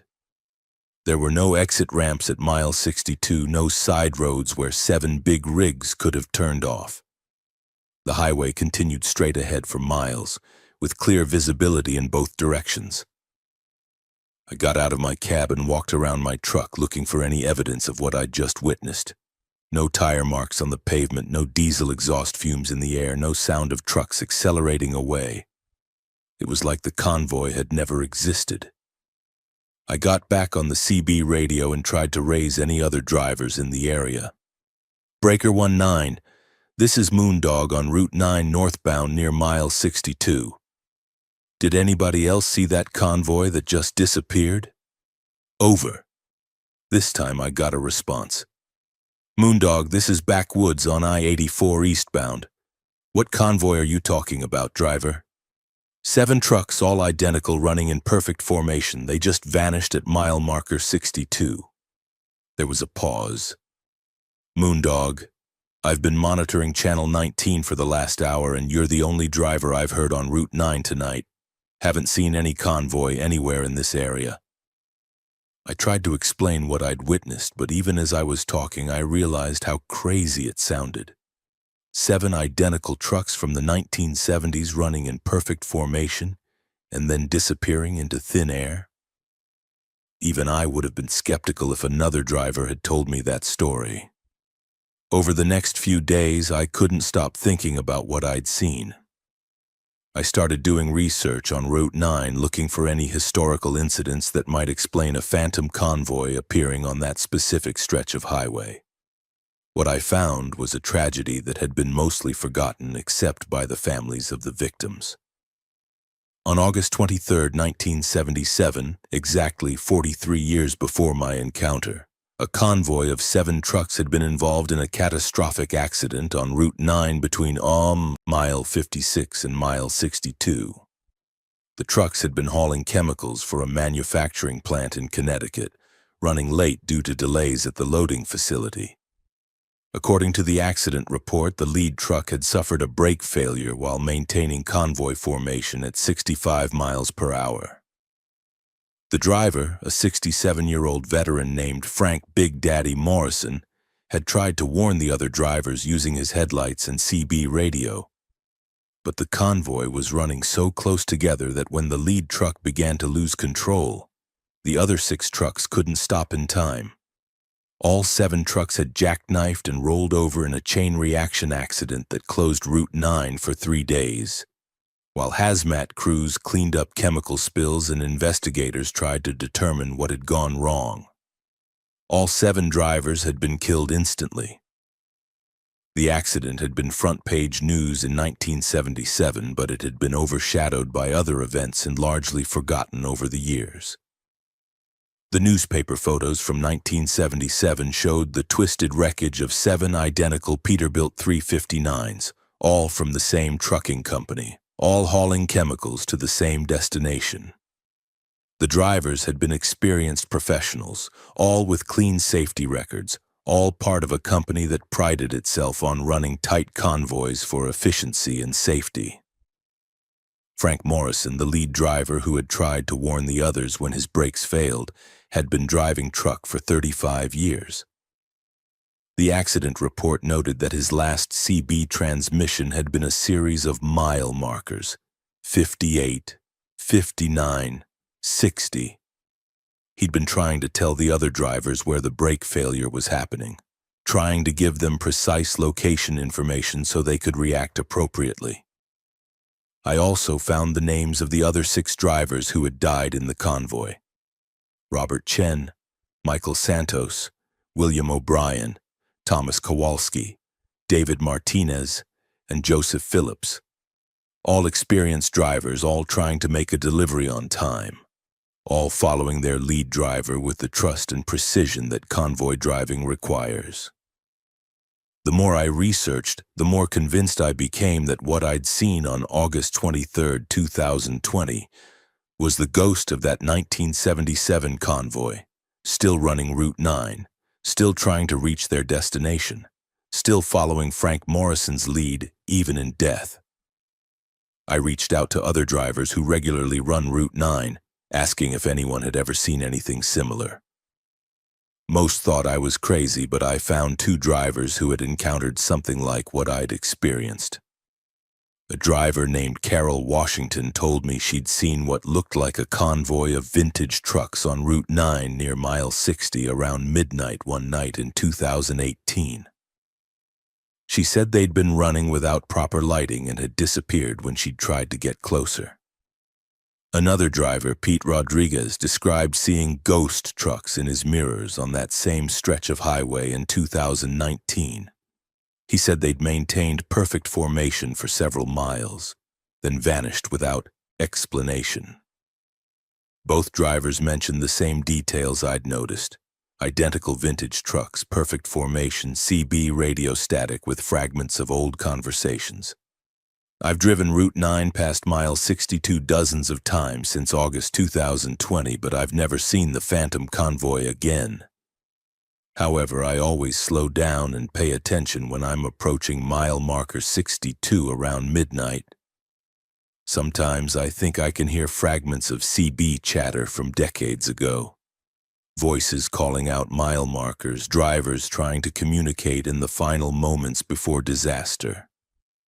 Frank Morrison and his convoy died trying to do their job, trying to deliver their load on time while maintaining the safety and precision that convoy driving requires.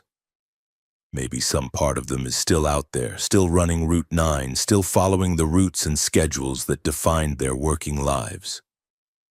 I think about those 7 drivers sometimes, about men who took pride in their profession, who ran tight convoys not just for efficiency, but because they looked out for each other on the road. In an industry that's become increasingly automated and impersonal, they represented the old-school values of trucking: skill, precision, and taking care of your fellow drivers. Maybe their phantom convoy is still out there because those values, that sense of brotherhood and professional pride, is something worth preserving. Maybe they're still running their route because the work they did mattered, because the community they created on the highway was worth more than just the loads they delivered. The next time you see a convoy of trucks running in tight formation, think about the trust and skill that requires. Think about drivers who look out for each other, who communicate constantly, who share the risks and rewards of life on the highway. It's a tradition that goes back to the early days of trucking, and maybe sometimes that tradition continues even after the drivers themselves have passed on. Route 9 between mile 56 and mile 62 is just another stretch of highway to most people. But to Frank Morrison and his convoy, it was the place where their working lives ended and their eternal run began. They're still out there, still following the routes they knew by heart, still maintaining the professional standards that defined them as drivers. And maybe if you're driving Route 9 around midnight on August 23rd, if you look in your mirrors and see 7 sets of headlights in perfect formation, you'll know you're witnessing something special. A convoy that refuses to be forgotten. Drivers who are still doing their job decades after their shift was supposed to end. I started trucking after I got out of the Army. Figured it was a good way to see the country and make decent money without having a boss breathing down my neck all day. Route 9 through New York became one of my regular routes, especially for loads heading between New York City and the upstate markets. What happened to me on November 14, 2021, near the Hudson River Scenic Overlook at mile 29, changed my perspective on death, grief, and the places where tragedy leaves its mark on the landscape.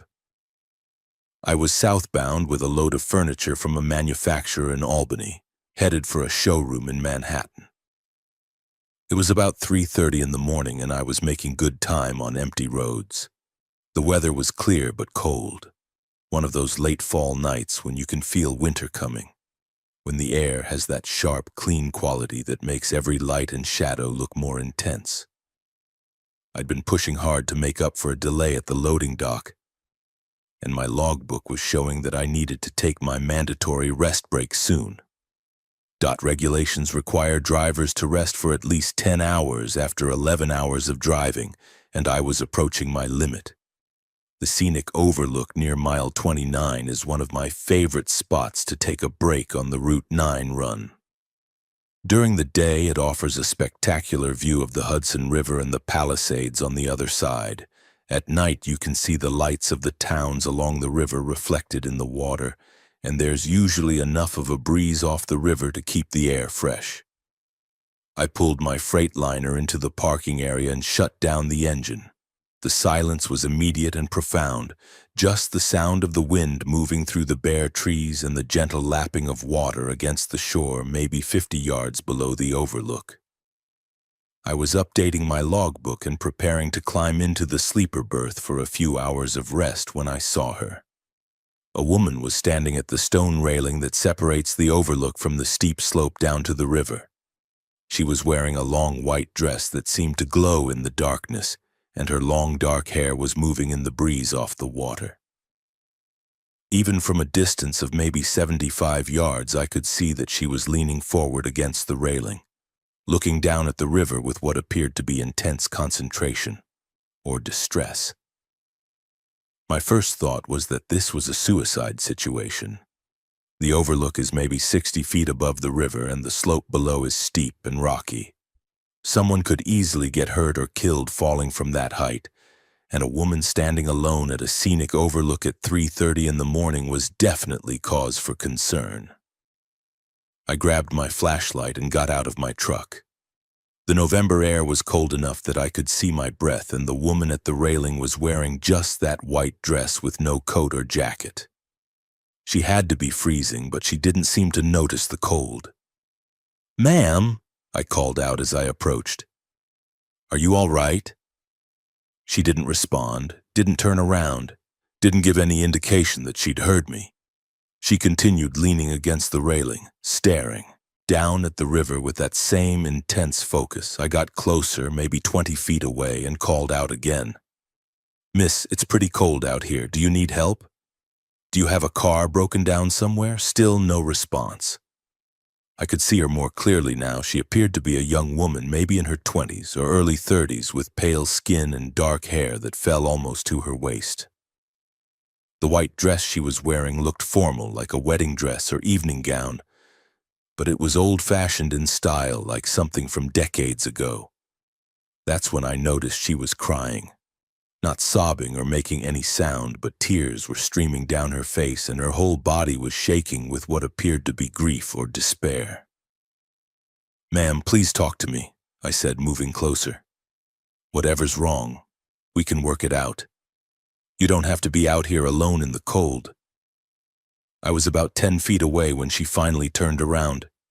Her face was beautiful but terrible, pale as marble, with dark eyes that seemed to hold more sorrow than any human being should have to carry. But it wasn't just the sadness that stopped me cold. Those eyes were completely black. Not just the pupils, the entire eyes from corner to corner were black as midnight. She looked directly at me, and when she did, I felt something I'd never experienced before. It was like ice water flooding through my veins, like every warm thought or happy memory I'd ever had was being drained out of me and replaced with the kind of grief that makes you understand why people don't survive losing the people they love most. I stumbled backward, my heart pounding, but I couldn't look away from her face. She didn't speak, but somehow I knew she was trying to tell me something, trying to share something that was too important to leave unsaid. Then she turned back toward the river and simply walked forward, not jumped, not climbed over the railing, walked forward through the stone barrier like it wasn't there. I watched her white dress floating in the breeze as she descended toward the water, not falling, but somehow walking down through the air as if there were invisible steps leading to the river below. She reached the water's surface and kept walking, disappearing beneath the dark water without a splash, without any disturbance of the river's surface. One moment she was there, walking across the water in her white dress, and the next moment she was gone, leaving only the sound of the wind and the gentle lapping of waves against the shore. I stood at the railing for maybe 10 minutes, shining my flashlight down at the river, looking for any sign of the woman or any evidence of what I'd just witnessed. The water was calm and dark, reflecting the lights from the far shore. There was no disturbance, no ripples, no indication that anyone had just walked into the river. I called 911 on my cell phone. 911, what's your emergency? This is Carlos Mendez. I'm at the Route 9, scenic overlook near mile 29, and I just watched a woman walk into the Hudson River. I need water rescue immediately. The dispatcher was professional and thorough, taking down my location and description of what I'd seen. Within 15 minutes, I could see the lights of emergency vehicles approaching, and by 4:15 a.m., the overlook was crowded with police cars, fire trucks, and a water rescue team. The rescue team launched their boat and spent 2 hours searching the river with spotlights and sonar equipment. They found nothing. No body, no clothing, no evidence that anyone had entered the water. The search and rescue coordinator, a lieutenant named Thompson, was apologetic but thorough. "Mr. Mendez, we've covered a 2-mile stretch of river in both directions from this location. Our sonar shows no objects on the bottom that weren't there yesterday, and our divers have checked the most likely areas where a body might have sunk or gotten caught. If someone went into the water here tonight, we would have found some trace of them. I described what I'd seen in detail. The woman in white, the way she'd walked through the railing, the way she'd descended to the water and walked across the surface before disappearing. I could see in Lieutenant Thompson's eyes that he thought I was either lying, hallucinating, or having some kind of breakdown. "Sir, have you been drinking tonight? Are you on any medications? When was the last time you slept?" I hadn't been drinking. I don't take any medications except for blood pressure pills, and I'd had 6 hours of sleep the night before. All my answers were normal, but I could tell the police thought they were dealing with someone who'd had some kind of episode. One of the officers, a sergeant named Martinez, who'd grown up in the area, took me aside while the search was winding down. "Mr. Mendez, you're not the first person to report seeing a woman in white at this overlook." "What do you mean?" "We get maybe 3 or 4 calls a year from people reporting a woman in a white dress near the river, usually around this time of year. Always the same description. Young, dark hair, white dress, standing at the railing looking down at the water." He told me that the reports went back at least 20 years, maybe longer. Always the same woman, always the same location, always the same time of year. Late October through early December. "Has anyone ever found out who she is?" Sergeant Martinez looked out at the river, then back at me. "There are theories. Back in 1987, a young woman named Elena Vasquez went missing from this area. She'd been at her wedding reception at a restaurant about 5 miles south of here. She'd had some kind of argument with her new husband, left the reception around 11 p.m. and was never seen again.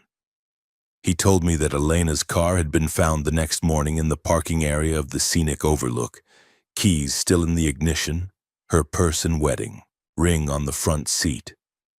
There had been no signs of struggle, no indication of foul play, just a 24-year-old woman who had vanished on what should have been the happiest night of her life. The investigation concluded that she'd probably jumped from the overlook," Martinez said. "The currents in the Hudson are strong and bodies don't always surface, especially in cold water." Her family never accepted that conclusion, but there wasn't any other evidence to work with. Over the following weeks, I couldn't stop thinking about what I'd seen and what Sergeant Martinez had told me. I did my own research looking into the disappearance of Elena Vasquez and other incidents that might be connected to the woman in white. Elena had been married at St. Mary's Catholic Church in Peekskill on November 14, 1987, exactly 34 years before my encounter. She'd been a young woman from a large Mexican-American family, working as a nurse at a local hospital, engaged to a man named David Chen who worked in construction. According to the newspaper accounts, the wedding reception had been going well until around 10 p.m., when Elena and David had gotten into a heated argument about something the witnesses described as family matters. Elena had left the reception in her wedding dress, driving her own car, telling her sister that she needed time to think. The next morning, her car was found at the scenic overlook. The wedding dress was never found, but Elena's other belongings, her purse, her wedding ring, her shoes, were arranged neatly on the front seat of her car, as if she'd carefully prepared for whatever she was going to do next. The search for Elena had lasted for weeks, involving professional divers, volunteer searchers, and even psychics that her family had hired. No trace of her was ever found. The Hudson River had simply swallowed her up, leaving her family with questions that would never be answered. I also found records of other sightings of the woman in white going back to the early 1990s. The descriptions were remarkably consistent. A young woman with dark hair wearing a white dress, standing at the railing of the scenic overlook, always appearing distressed or grief-stricken, always disappearing when approached. Some witnesses reported that the woman had black eyes, just as I had seen. Others mentioned feeling overwhelming sadness when they got close to her, as if her grief was somehow contagious. A few people had reported seeing her walk into the river just as I had witnessed. But the most disturbing detail came from Elena's sister, Maria, who I was able to contact through a mutual friend. I told her about my encounter, and she was quiet for a long time before responding. "The dress you described," she said finally. "The white dress with the old-fashioned style. That was Elena's wedding dress. She'd bought it from a vintage shop in the village because she wanted something unique, something that would make her feel special on her wedding day." Maria also told me about Elena's eyes. When Elena was upset, really deeply upset, her eyes would get this strange look. Not black exactly, but so dark you couldn't see the pupils anymore. It happened when our father died, when our brother was deployed to Iraq, when she was carrying grief that was too big for her to handle alone. I asked Maria if she believed Elena was still at the scenic overlook, still appearing to people who happened to be there at the right time. "I don't know what to believe," she said. "But I know Elena was the kind of person who couldn't stand to see other people in pain. If she's still there somehow, still at that overlook, maybe she's trying to help people who are going through what she went through. Maybe she's trying to warn them or comfort them or just let them know they're not alone." Over the next year, I made a point of stopping at the scenic overlook whenever I was running Route 9 late at night, especially around November 14th. I never saw Elena again, but I started to notice other things. The overlook seemed to attract people who were dealing with serious problems: relationship troubles, financial crises, health scares, family conflicts. I'd see someone sitting alone in their car crying or talking on their phone, working through whatever crisis had brought them to that lonely spot at 3 a.m. Sometimes I'd walk over and offer to help, and more often than not, people would talk to me. I'm not a counselor or a therapist, but I'm a good listener, and sometimes that's all someone needs. Another human being who's willing to listen without judging. I helped a young father whose wife had just asked for a divorce, a college student who'd been kicked out of school, an elderly man whose doctor had given him a terminal diagnosis. None of them mentioned seeing a woman in white, but all of them said that something about the overlook had made them feel less alone, less desperate, more hopeful about finding a way through their problems. I think Elena is still there, still trying to help people who are facing the kind of despair that brought her to that railing on her wedding night. She couldn't save herself from whatever grief or fear drove her into the river, but maybe she can help save others who find themselves in similar darkness. The Hudson River Scenic Overlook at Mile 29 is a beautiful place during the day, a spot where people can appreciate the natural beauty of the river valley and take a break from the stress of highway travel. But at night, especially in the late fall when the anniversary of Elena's disappearance approaches, it becomes something else. A place where the boundary between the living and the dead becomes thin, where grief can take on a life of its own. If you ever find yourself at that overlook in the small hours of the morning dealing with problems that seem too big to handle alone, don't be surprised if you sense a presence nearby, a young woman who understands your pain because she carried more of it than anyone should have to bear. She might not be able to speak to you directly, might not be able to offer practical solutions to your problems, but she can remind you that you're not alone, that others have faced similar darkness and found ways to survive. Elena Vasquez went into the Hudson River on her wedding night, carrying grief and despair that were too heavy for her to bear alone. But maybe her spirit remains at that overlook not as a ghost seeking peace, but as a guardian trying to help others avoid her fate. Maybe love and compassion can survive death, can continue to serve others even when the person who felt those emotions is gone. The next time you're driving Route 9 past the scenic overlook near Mile 29, think about Elena and the people like her who have stood at that railing facing impossible choices. Think about the power of human connection to heal grief and prevent despair from becoming desperation.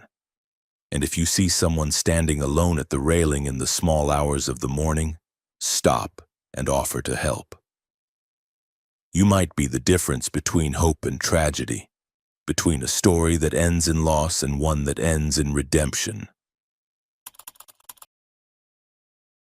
Linda Johnson here, though most folks on the CB know me as Highway Queen.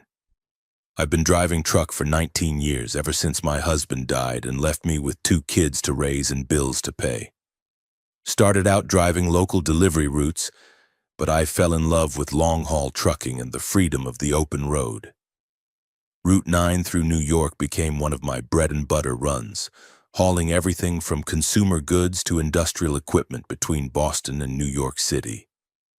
What happened to me on the night of January 18, 2022 in the winding mountain section between mile 23 and mile 35 taught me that some drivers never really leave the highway, never really finish their runs, even after their earthly journey has ended. I was northbound with a load of electronics from Newark to a distributor in Springfield, Massachusetts. It was a Tuesday night run, the kind that pays well because most drivers don't like the winter mountain driving and the tight schedule. The weather was cold and clear with maybe 2 inches of snow on the shoulders but clean pavement in the travel lanes. That section of Route 9 between Peekskill and Garrison is some of the most challenging driving on the entire route. The highway winds through the Hudson Highlands with steep grades, sharp curves, and limited visibility. During the day, it's beautiful country with spectacular views of the river and surrounding mountains. At night, especially in winter, it can be treacherous. I was taking it easy, running about 45 miles per hour in my 2019 Kenworth W900L. When I first noticed the headlights in my mirrors, it was about 2:45 a.m. and I hadn't seen another vehicle for at least 20 minutes. The sudden appearance of bright headlights behind me was both reassuring, company on a lonely stretch of highway, and concerning, because I hadn't heard any engine noise or seen the lights approaching gradually. At first, the headlights maintained a normal following distance, maybe 200 yards back. I assumed it was another truck probably running the same route I was, and I was glad to have the company. Winter mountain driving is safer when there are other professional drivers around to help if something goes wrong. But as the miles passed, I started noticing that the headlights were maintaining exactly the same distance behind me, regardless of changes in my speed or the road conditions. When I slowed down for a sharp curve, the lights slowed down. When I sped up on a straight section, the lights sped up. When I had to downshift for a steep grade, the lights maintained the same following distance without any apparent change in engine speed or gear selection. I tried to get a better look at the vehicle in my side mirrors, but the headlights were so bright they created a glare that made it impossible to see details of the truck behind them. All I could make out was the general outline of what appeared to be a large vehicle, probably a semi-truck, with 2 very bright headlights positioned at the height you'd expect for a big rig. After about 15 minutes of this synchronized driving, I decided to test whether the other driver was actually paying attention or just running on autopilot. I varied my speed, slowing down to 35 miles per hour, then speeding up to 55, then slowing down again. The headlights behind me matched every change perfectly, maintaining exactly the same following distance through every speed variation. I tried to raise the other driver on the CB radio. Breaker 19, this is Highway Queen to the northbound truck behind me on Route 9. How about you, driver? No response. I tried again. Northbound truck following the white Kenworth, this is Highway Queen. You running the same route I am? Still nothing. Michael Rodriguez here, but everyone on the CB calls me Steel Mike on account of the steel hauling I did for my first 10 years in the business. I've been driving truck for 17 years now, and I thought I'd seen everything the road could throw at me. Ice storms in the Rockies, sandstorms in Arizona, hurricane evacuations along the Gulf Coast. You name it, I've driven through it. But what happened to me on April 15, 2022, near mile 91 on Route 9, was the single strangest experience of my trucking career. I was southbound with a load of construction equipment from a job site in Albany heading for a delivery in Westchester County. It was about 4:15 in the morning and I was running about an hour ahead of schedule, which meant I could take my time through the winding sections and maybe grab some breakfast when I got closer to my destination. My fuel gauge was showing about a quarter tank, which was plenty to reach my delivery point, but I prefer to keep more fuel than that when I'm running an unfamiliar route. Better to fuel up when you have the chance than to run low and get stuck looking for a truck stop in an area you don't know well. That's when I saw the Sunoco sign. It was one of those old-style signs from the 1970s or 1980s, the kind with the distinctive blue and yellow color scheme that Sunoco used before they updated their branding. The sign was maybe 50 feet tall, visible from at least a mile away, and it was lit up bright as day despite the early morning hour. I checked my GPS to see if there was a gas station marked at that location. According to my mapping system, there was nothing there. No businesses, no services, just a stretch of highway through rural countryside. But I could clearly see the Sunoco sign ahead, and as I got closer, I could make out the station itself. A full-service facility with multiple fuel islands, a convenience store, and what appeared to be a service bay for vehicle repairs. The station looked like it had been lifted straight out of the 1970s, the kind of place where an attendant would pump your gas, check your oil, and clean your windshield while you waited. It was immaculately maintained with bright lighting and clean, well-painted buildings that suggested a business that took pride in serving its customers. I pulled my Peterbilt 389 up to the diesel island and shut down the engine. Almost immediately, an elderly man in a Sunoco uniform approached my truck. He appeared to be in his 70s with gray hair and a friendly face, wearing a dark blue shirt with Sunoco embroidered over the left chest pocket and a matching cap. "Good morning," he said with a warm smile. "Fill her up?" His voice was strange, though. It sounded like it was coming from very far away, even though he was standing right next to my cab. Not exactly an echo, but like someone speaking through a long tunnel or from the bottom of a well. The words were clear enough, but there was something hollow about the sound that made me look at him more carefully. I nodded and started to hand him my credit card, but he waved it away with hands that seemed to move just a fraction of a second slower than they should have. "We're cash only, son. But don't worry, our prices are fair." I looked at the price display on the fuel pump. It read 32 cents per gallon for diesel fuel, which was impossibly low even for the early 2020s. Diesel hadn't been that cheap since the 1970s, but I wasn't about to argue with a bargain like that. As the attendant started pumping fuel into my truck, I noticed that he was moving his lips constantly, like he was talking to himself or reciting something under his breath. But when I tried to listen more closely, I couldn't make out actual words, just a continuous whisper that seemed to blend with the sound of the fuel flowing through the pump. I walked into the convenience store to use the restroom and grab some coffee. The interior of the store was like stepping back in time. Linoleum floors with a geometric pattern that had been popular decades ago. Shelves stocked with products in packaging that looked retro, and a cash register that appeared to be from the 1970s. The fluorescent lighting had that harsh, flickering quality that gave everything a slightly surreal appearance. Behind the counter was a middle-aged woman with dark hair pulled back in a neat bun. She was wearing a uniform similar to the attendant's, and she greeted me with a warm smile that didn't quite reach her eyes. "Morning, honey. Coffee's fresh, and I just put out some Danish if you're hungry." Her voice had the same hollow quality as the attendant's, like she was speaking from a great distance, even though she was standing right in front of me. When she spoke, I could see her lips moving, but there was a slight delay between the movement and the sound, like watching a movie where the audio track is just a fraction of a second off. The coffee was excellent, better than most truck stop coffee, and the Danish was obviously homemade. But as I was paying, I noticed that the woman was also whispering constantly under her breath. The same continuous murmur I'd heard from the attendant outside. "Been in business here long?"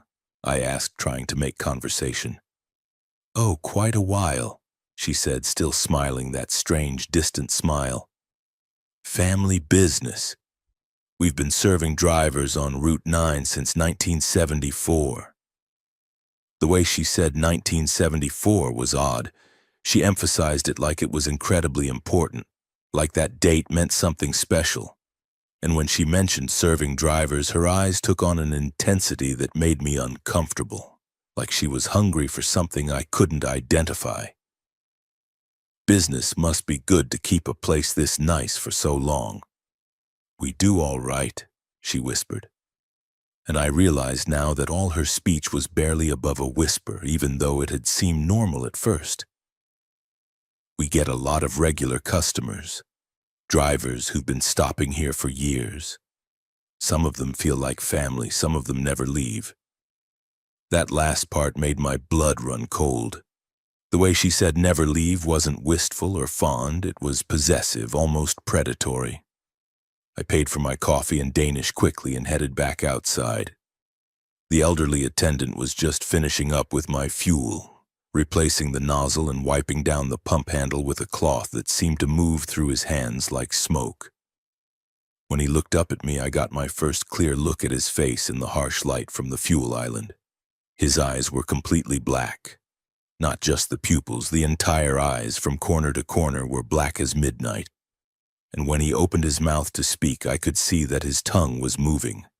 But the whispered words seemed to come from somewhere else entirely, like ventriloquism in reverse. "That'll be $42.50, he whispered, though his voice seemed to come from inside my own head rather than from his mouth.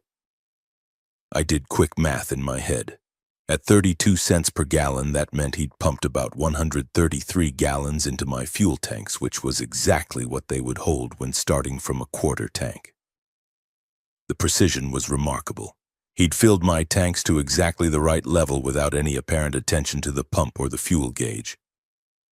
I handed him 2 20s and a $10 bill. He counted out my change from an old-fashioned cash box, but I noticed that his fingers didn't quite touch the money. It seemed to float from the box to his hand to my palm, like he was manipulating it through some kind of magnetic field. "Have a safe trip, son," he whispered, tipping his cap. "Drive careful through those mountains. Wouldn't want you to end up like the others." "What others?"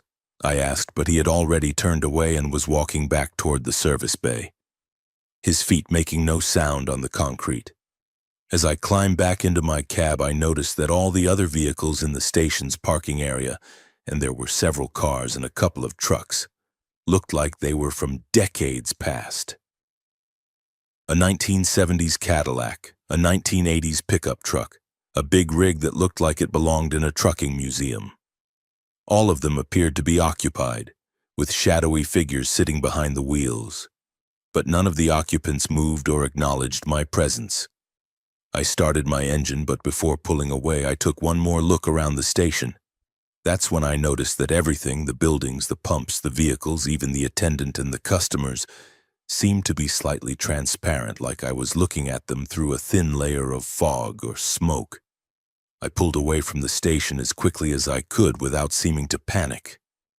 In my side mirror, I could see the Sunoco sign receding behind me, still lit up bright against the pre-dawn darkness. But as I watched, the sign began to flicker, and I could swear I heard faint whispers carried on the wind. Dozens of voices all talking at once in words I couldn't understand. About 5 miles down the road, I started feeling drowsy, not just tired. I'd been alert when I stopped for fuel, but overwhelmingly sleepy, like I'd been drugged or was fighting off some kind of illness. My eyelids felt incredibly heavy, and the whispers I'd heard at the gas station seemed to be continuing inside my head, growing louder and more insistent. The voices were telling me to pull over, to rest, to close my eyes and let them take care of everything. They promised that if I just stopped fighting and gave in to the exhaustion, everything would be so much easier, so much more peaceful.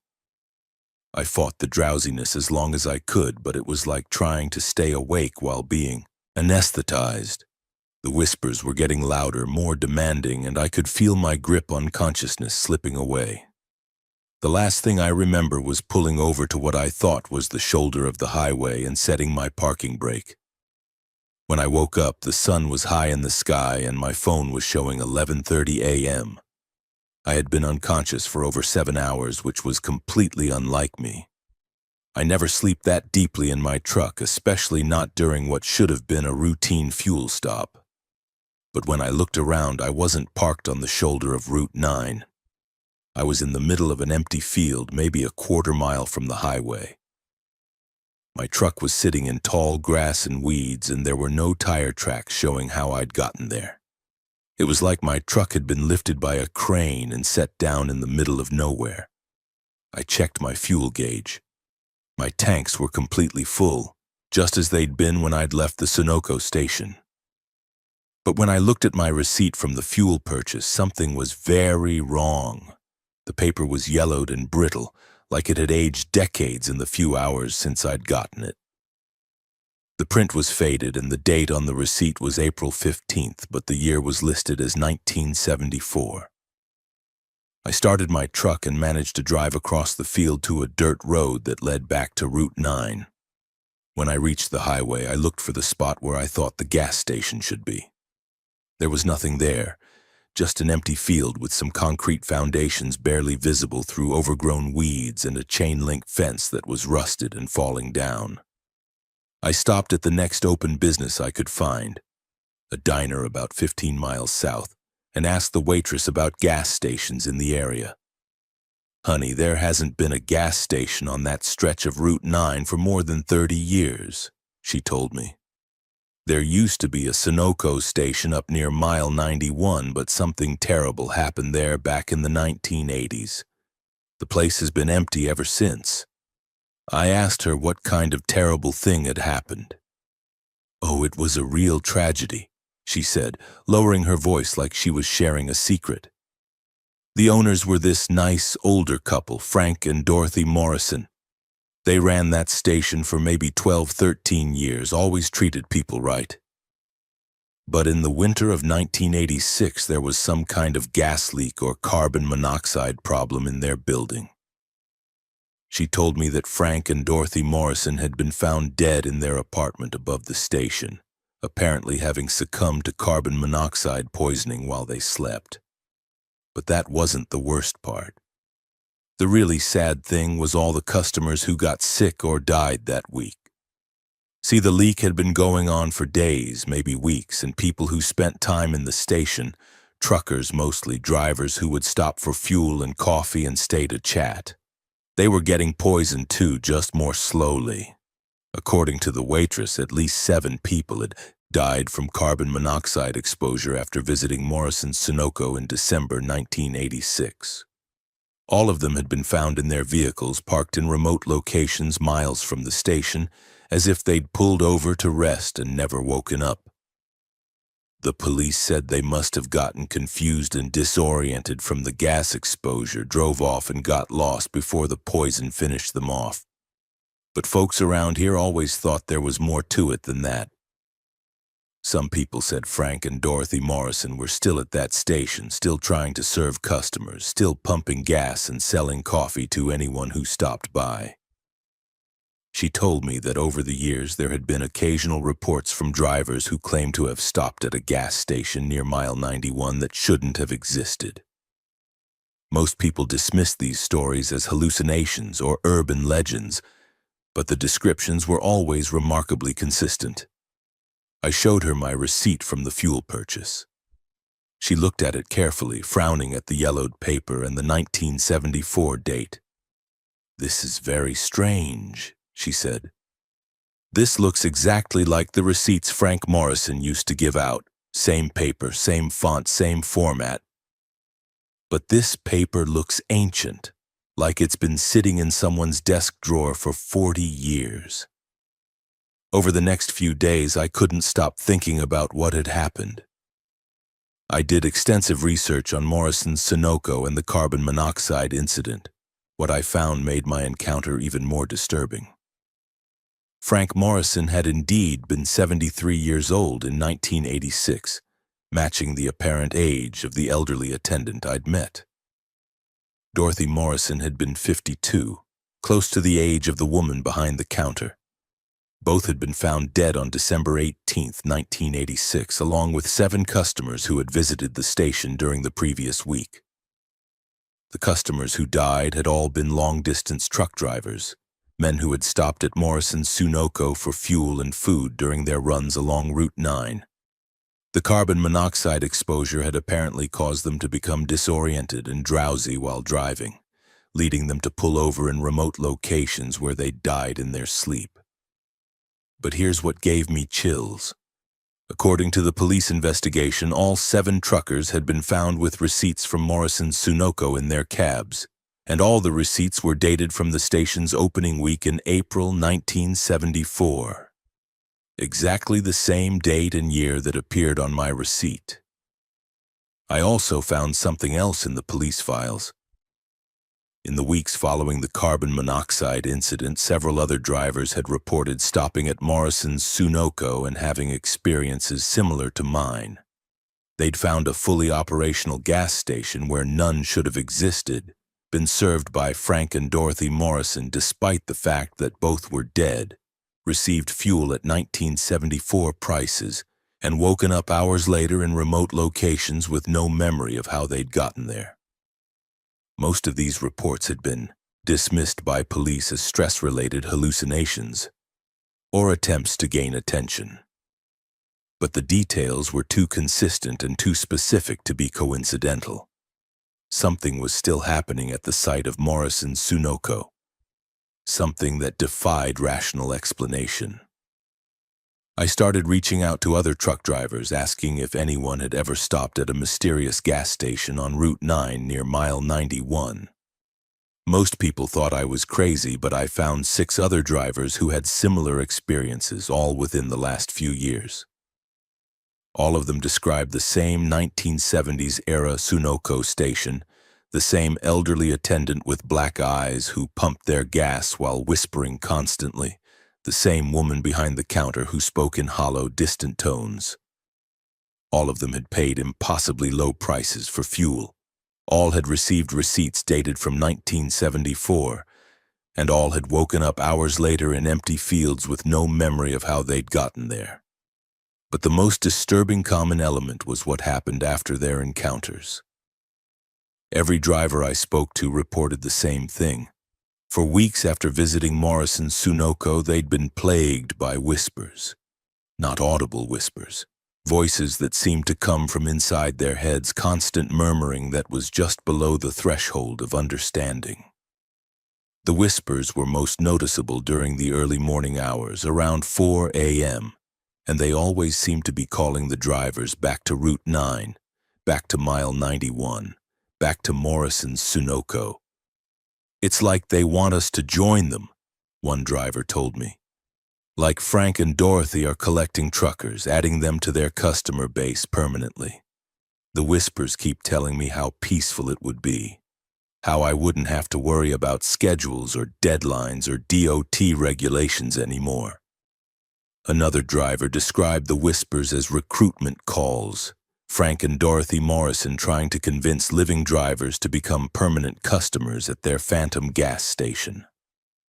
I'd been experiencing the whispers too, though I hadn't wanted to admit it to myself. Every morning around 4 a.m. I'd hear faint voices in my head, barely perceptible but definitely there, telling me about the excellent service at Morrison's Sunoco, about the low fuel prices, about how much Frank and Dorothy missed serving me. The whispers were getting stronger each day, more insistent, harder to ignore. They were promising me rest, peace, an end to the constant pressure of delivery schedules and traffic delays.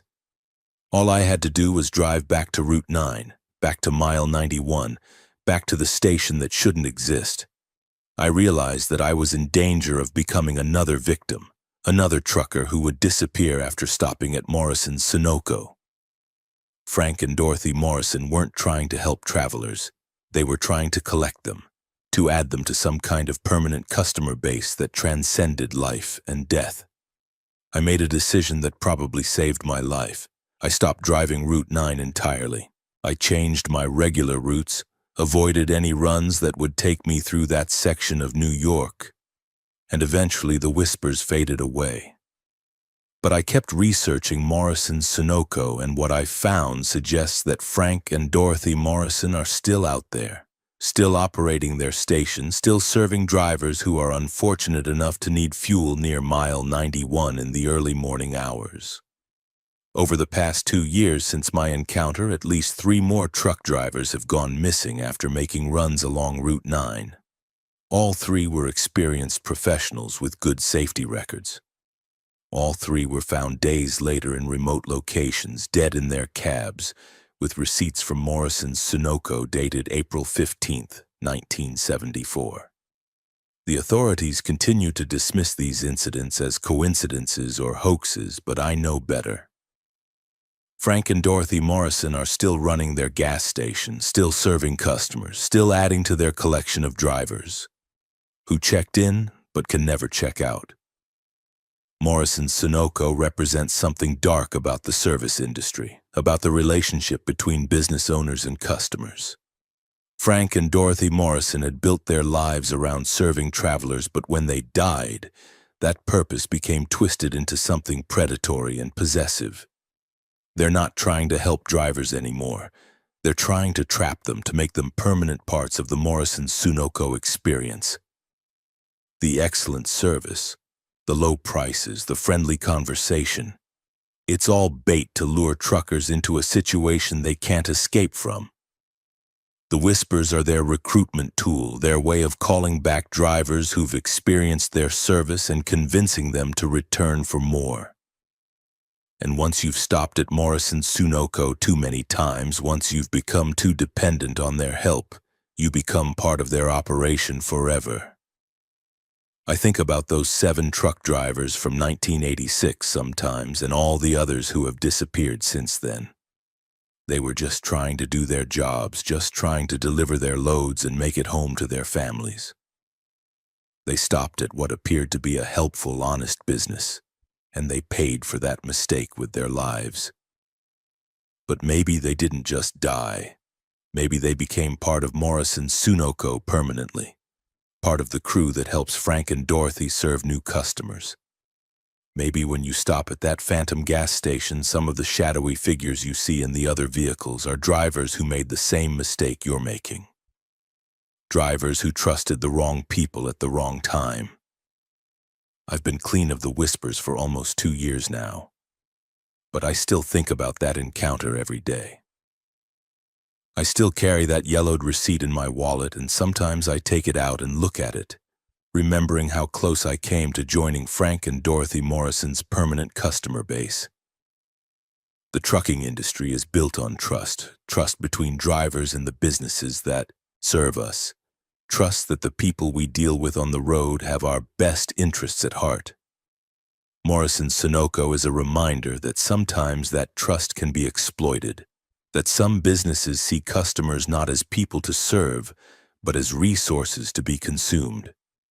If you're ever driving Route 9 near Mile 91 in the early morning hours, if you're running low on fuel and you see a brightly lit Sunoco sign that shouldn't exist, keep driving. Don't stop, don't get out. Don't let Frank and Dorothy Morrison start whispering to you about their excellent service and their low prices. Because once they start whispering, they never really stop. And once you become a customer at Morrison's Sunoco, you might just become a permanent part of their operation. Another voice in the chorus of whispers that calls to lonely drivers on dark highways, promising rest and peace but delivering something much darker. The highway can be a lonely place, especially in the small hours of the morning when the world seems empty except for you and your truck and the endless miles of asphalt stretching ahead. But some loneliness is better than the alternative.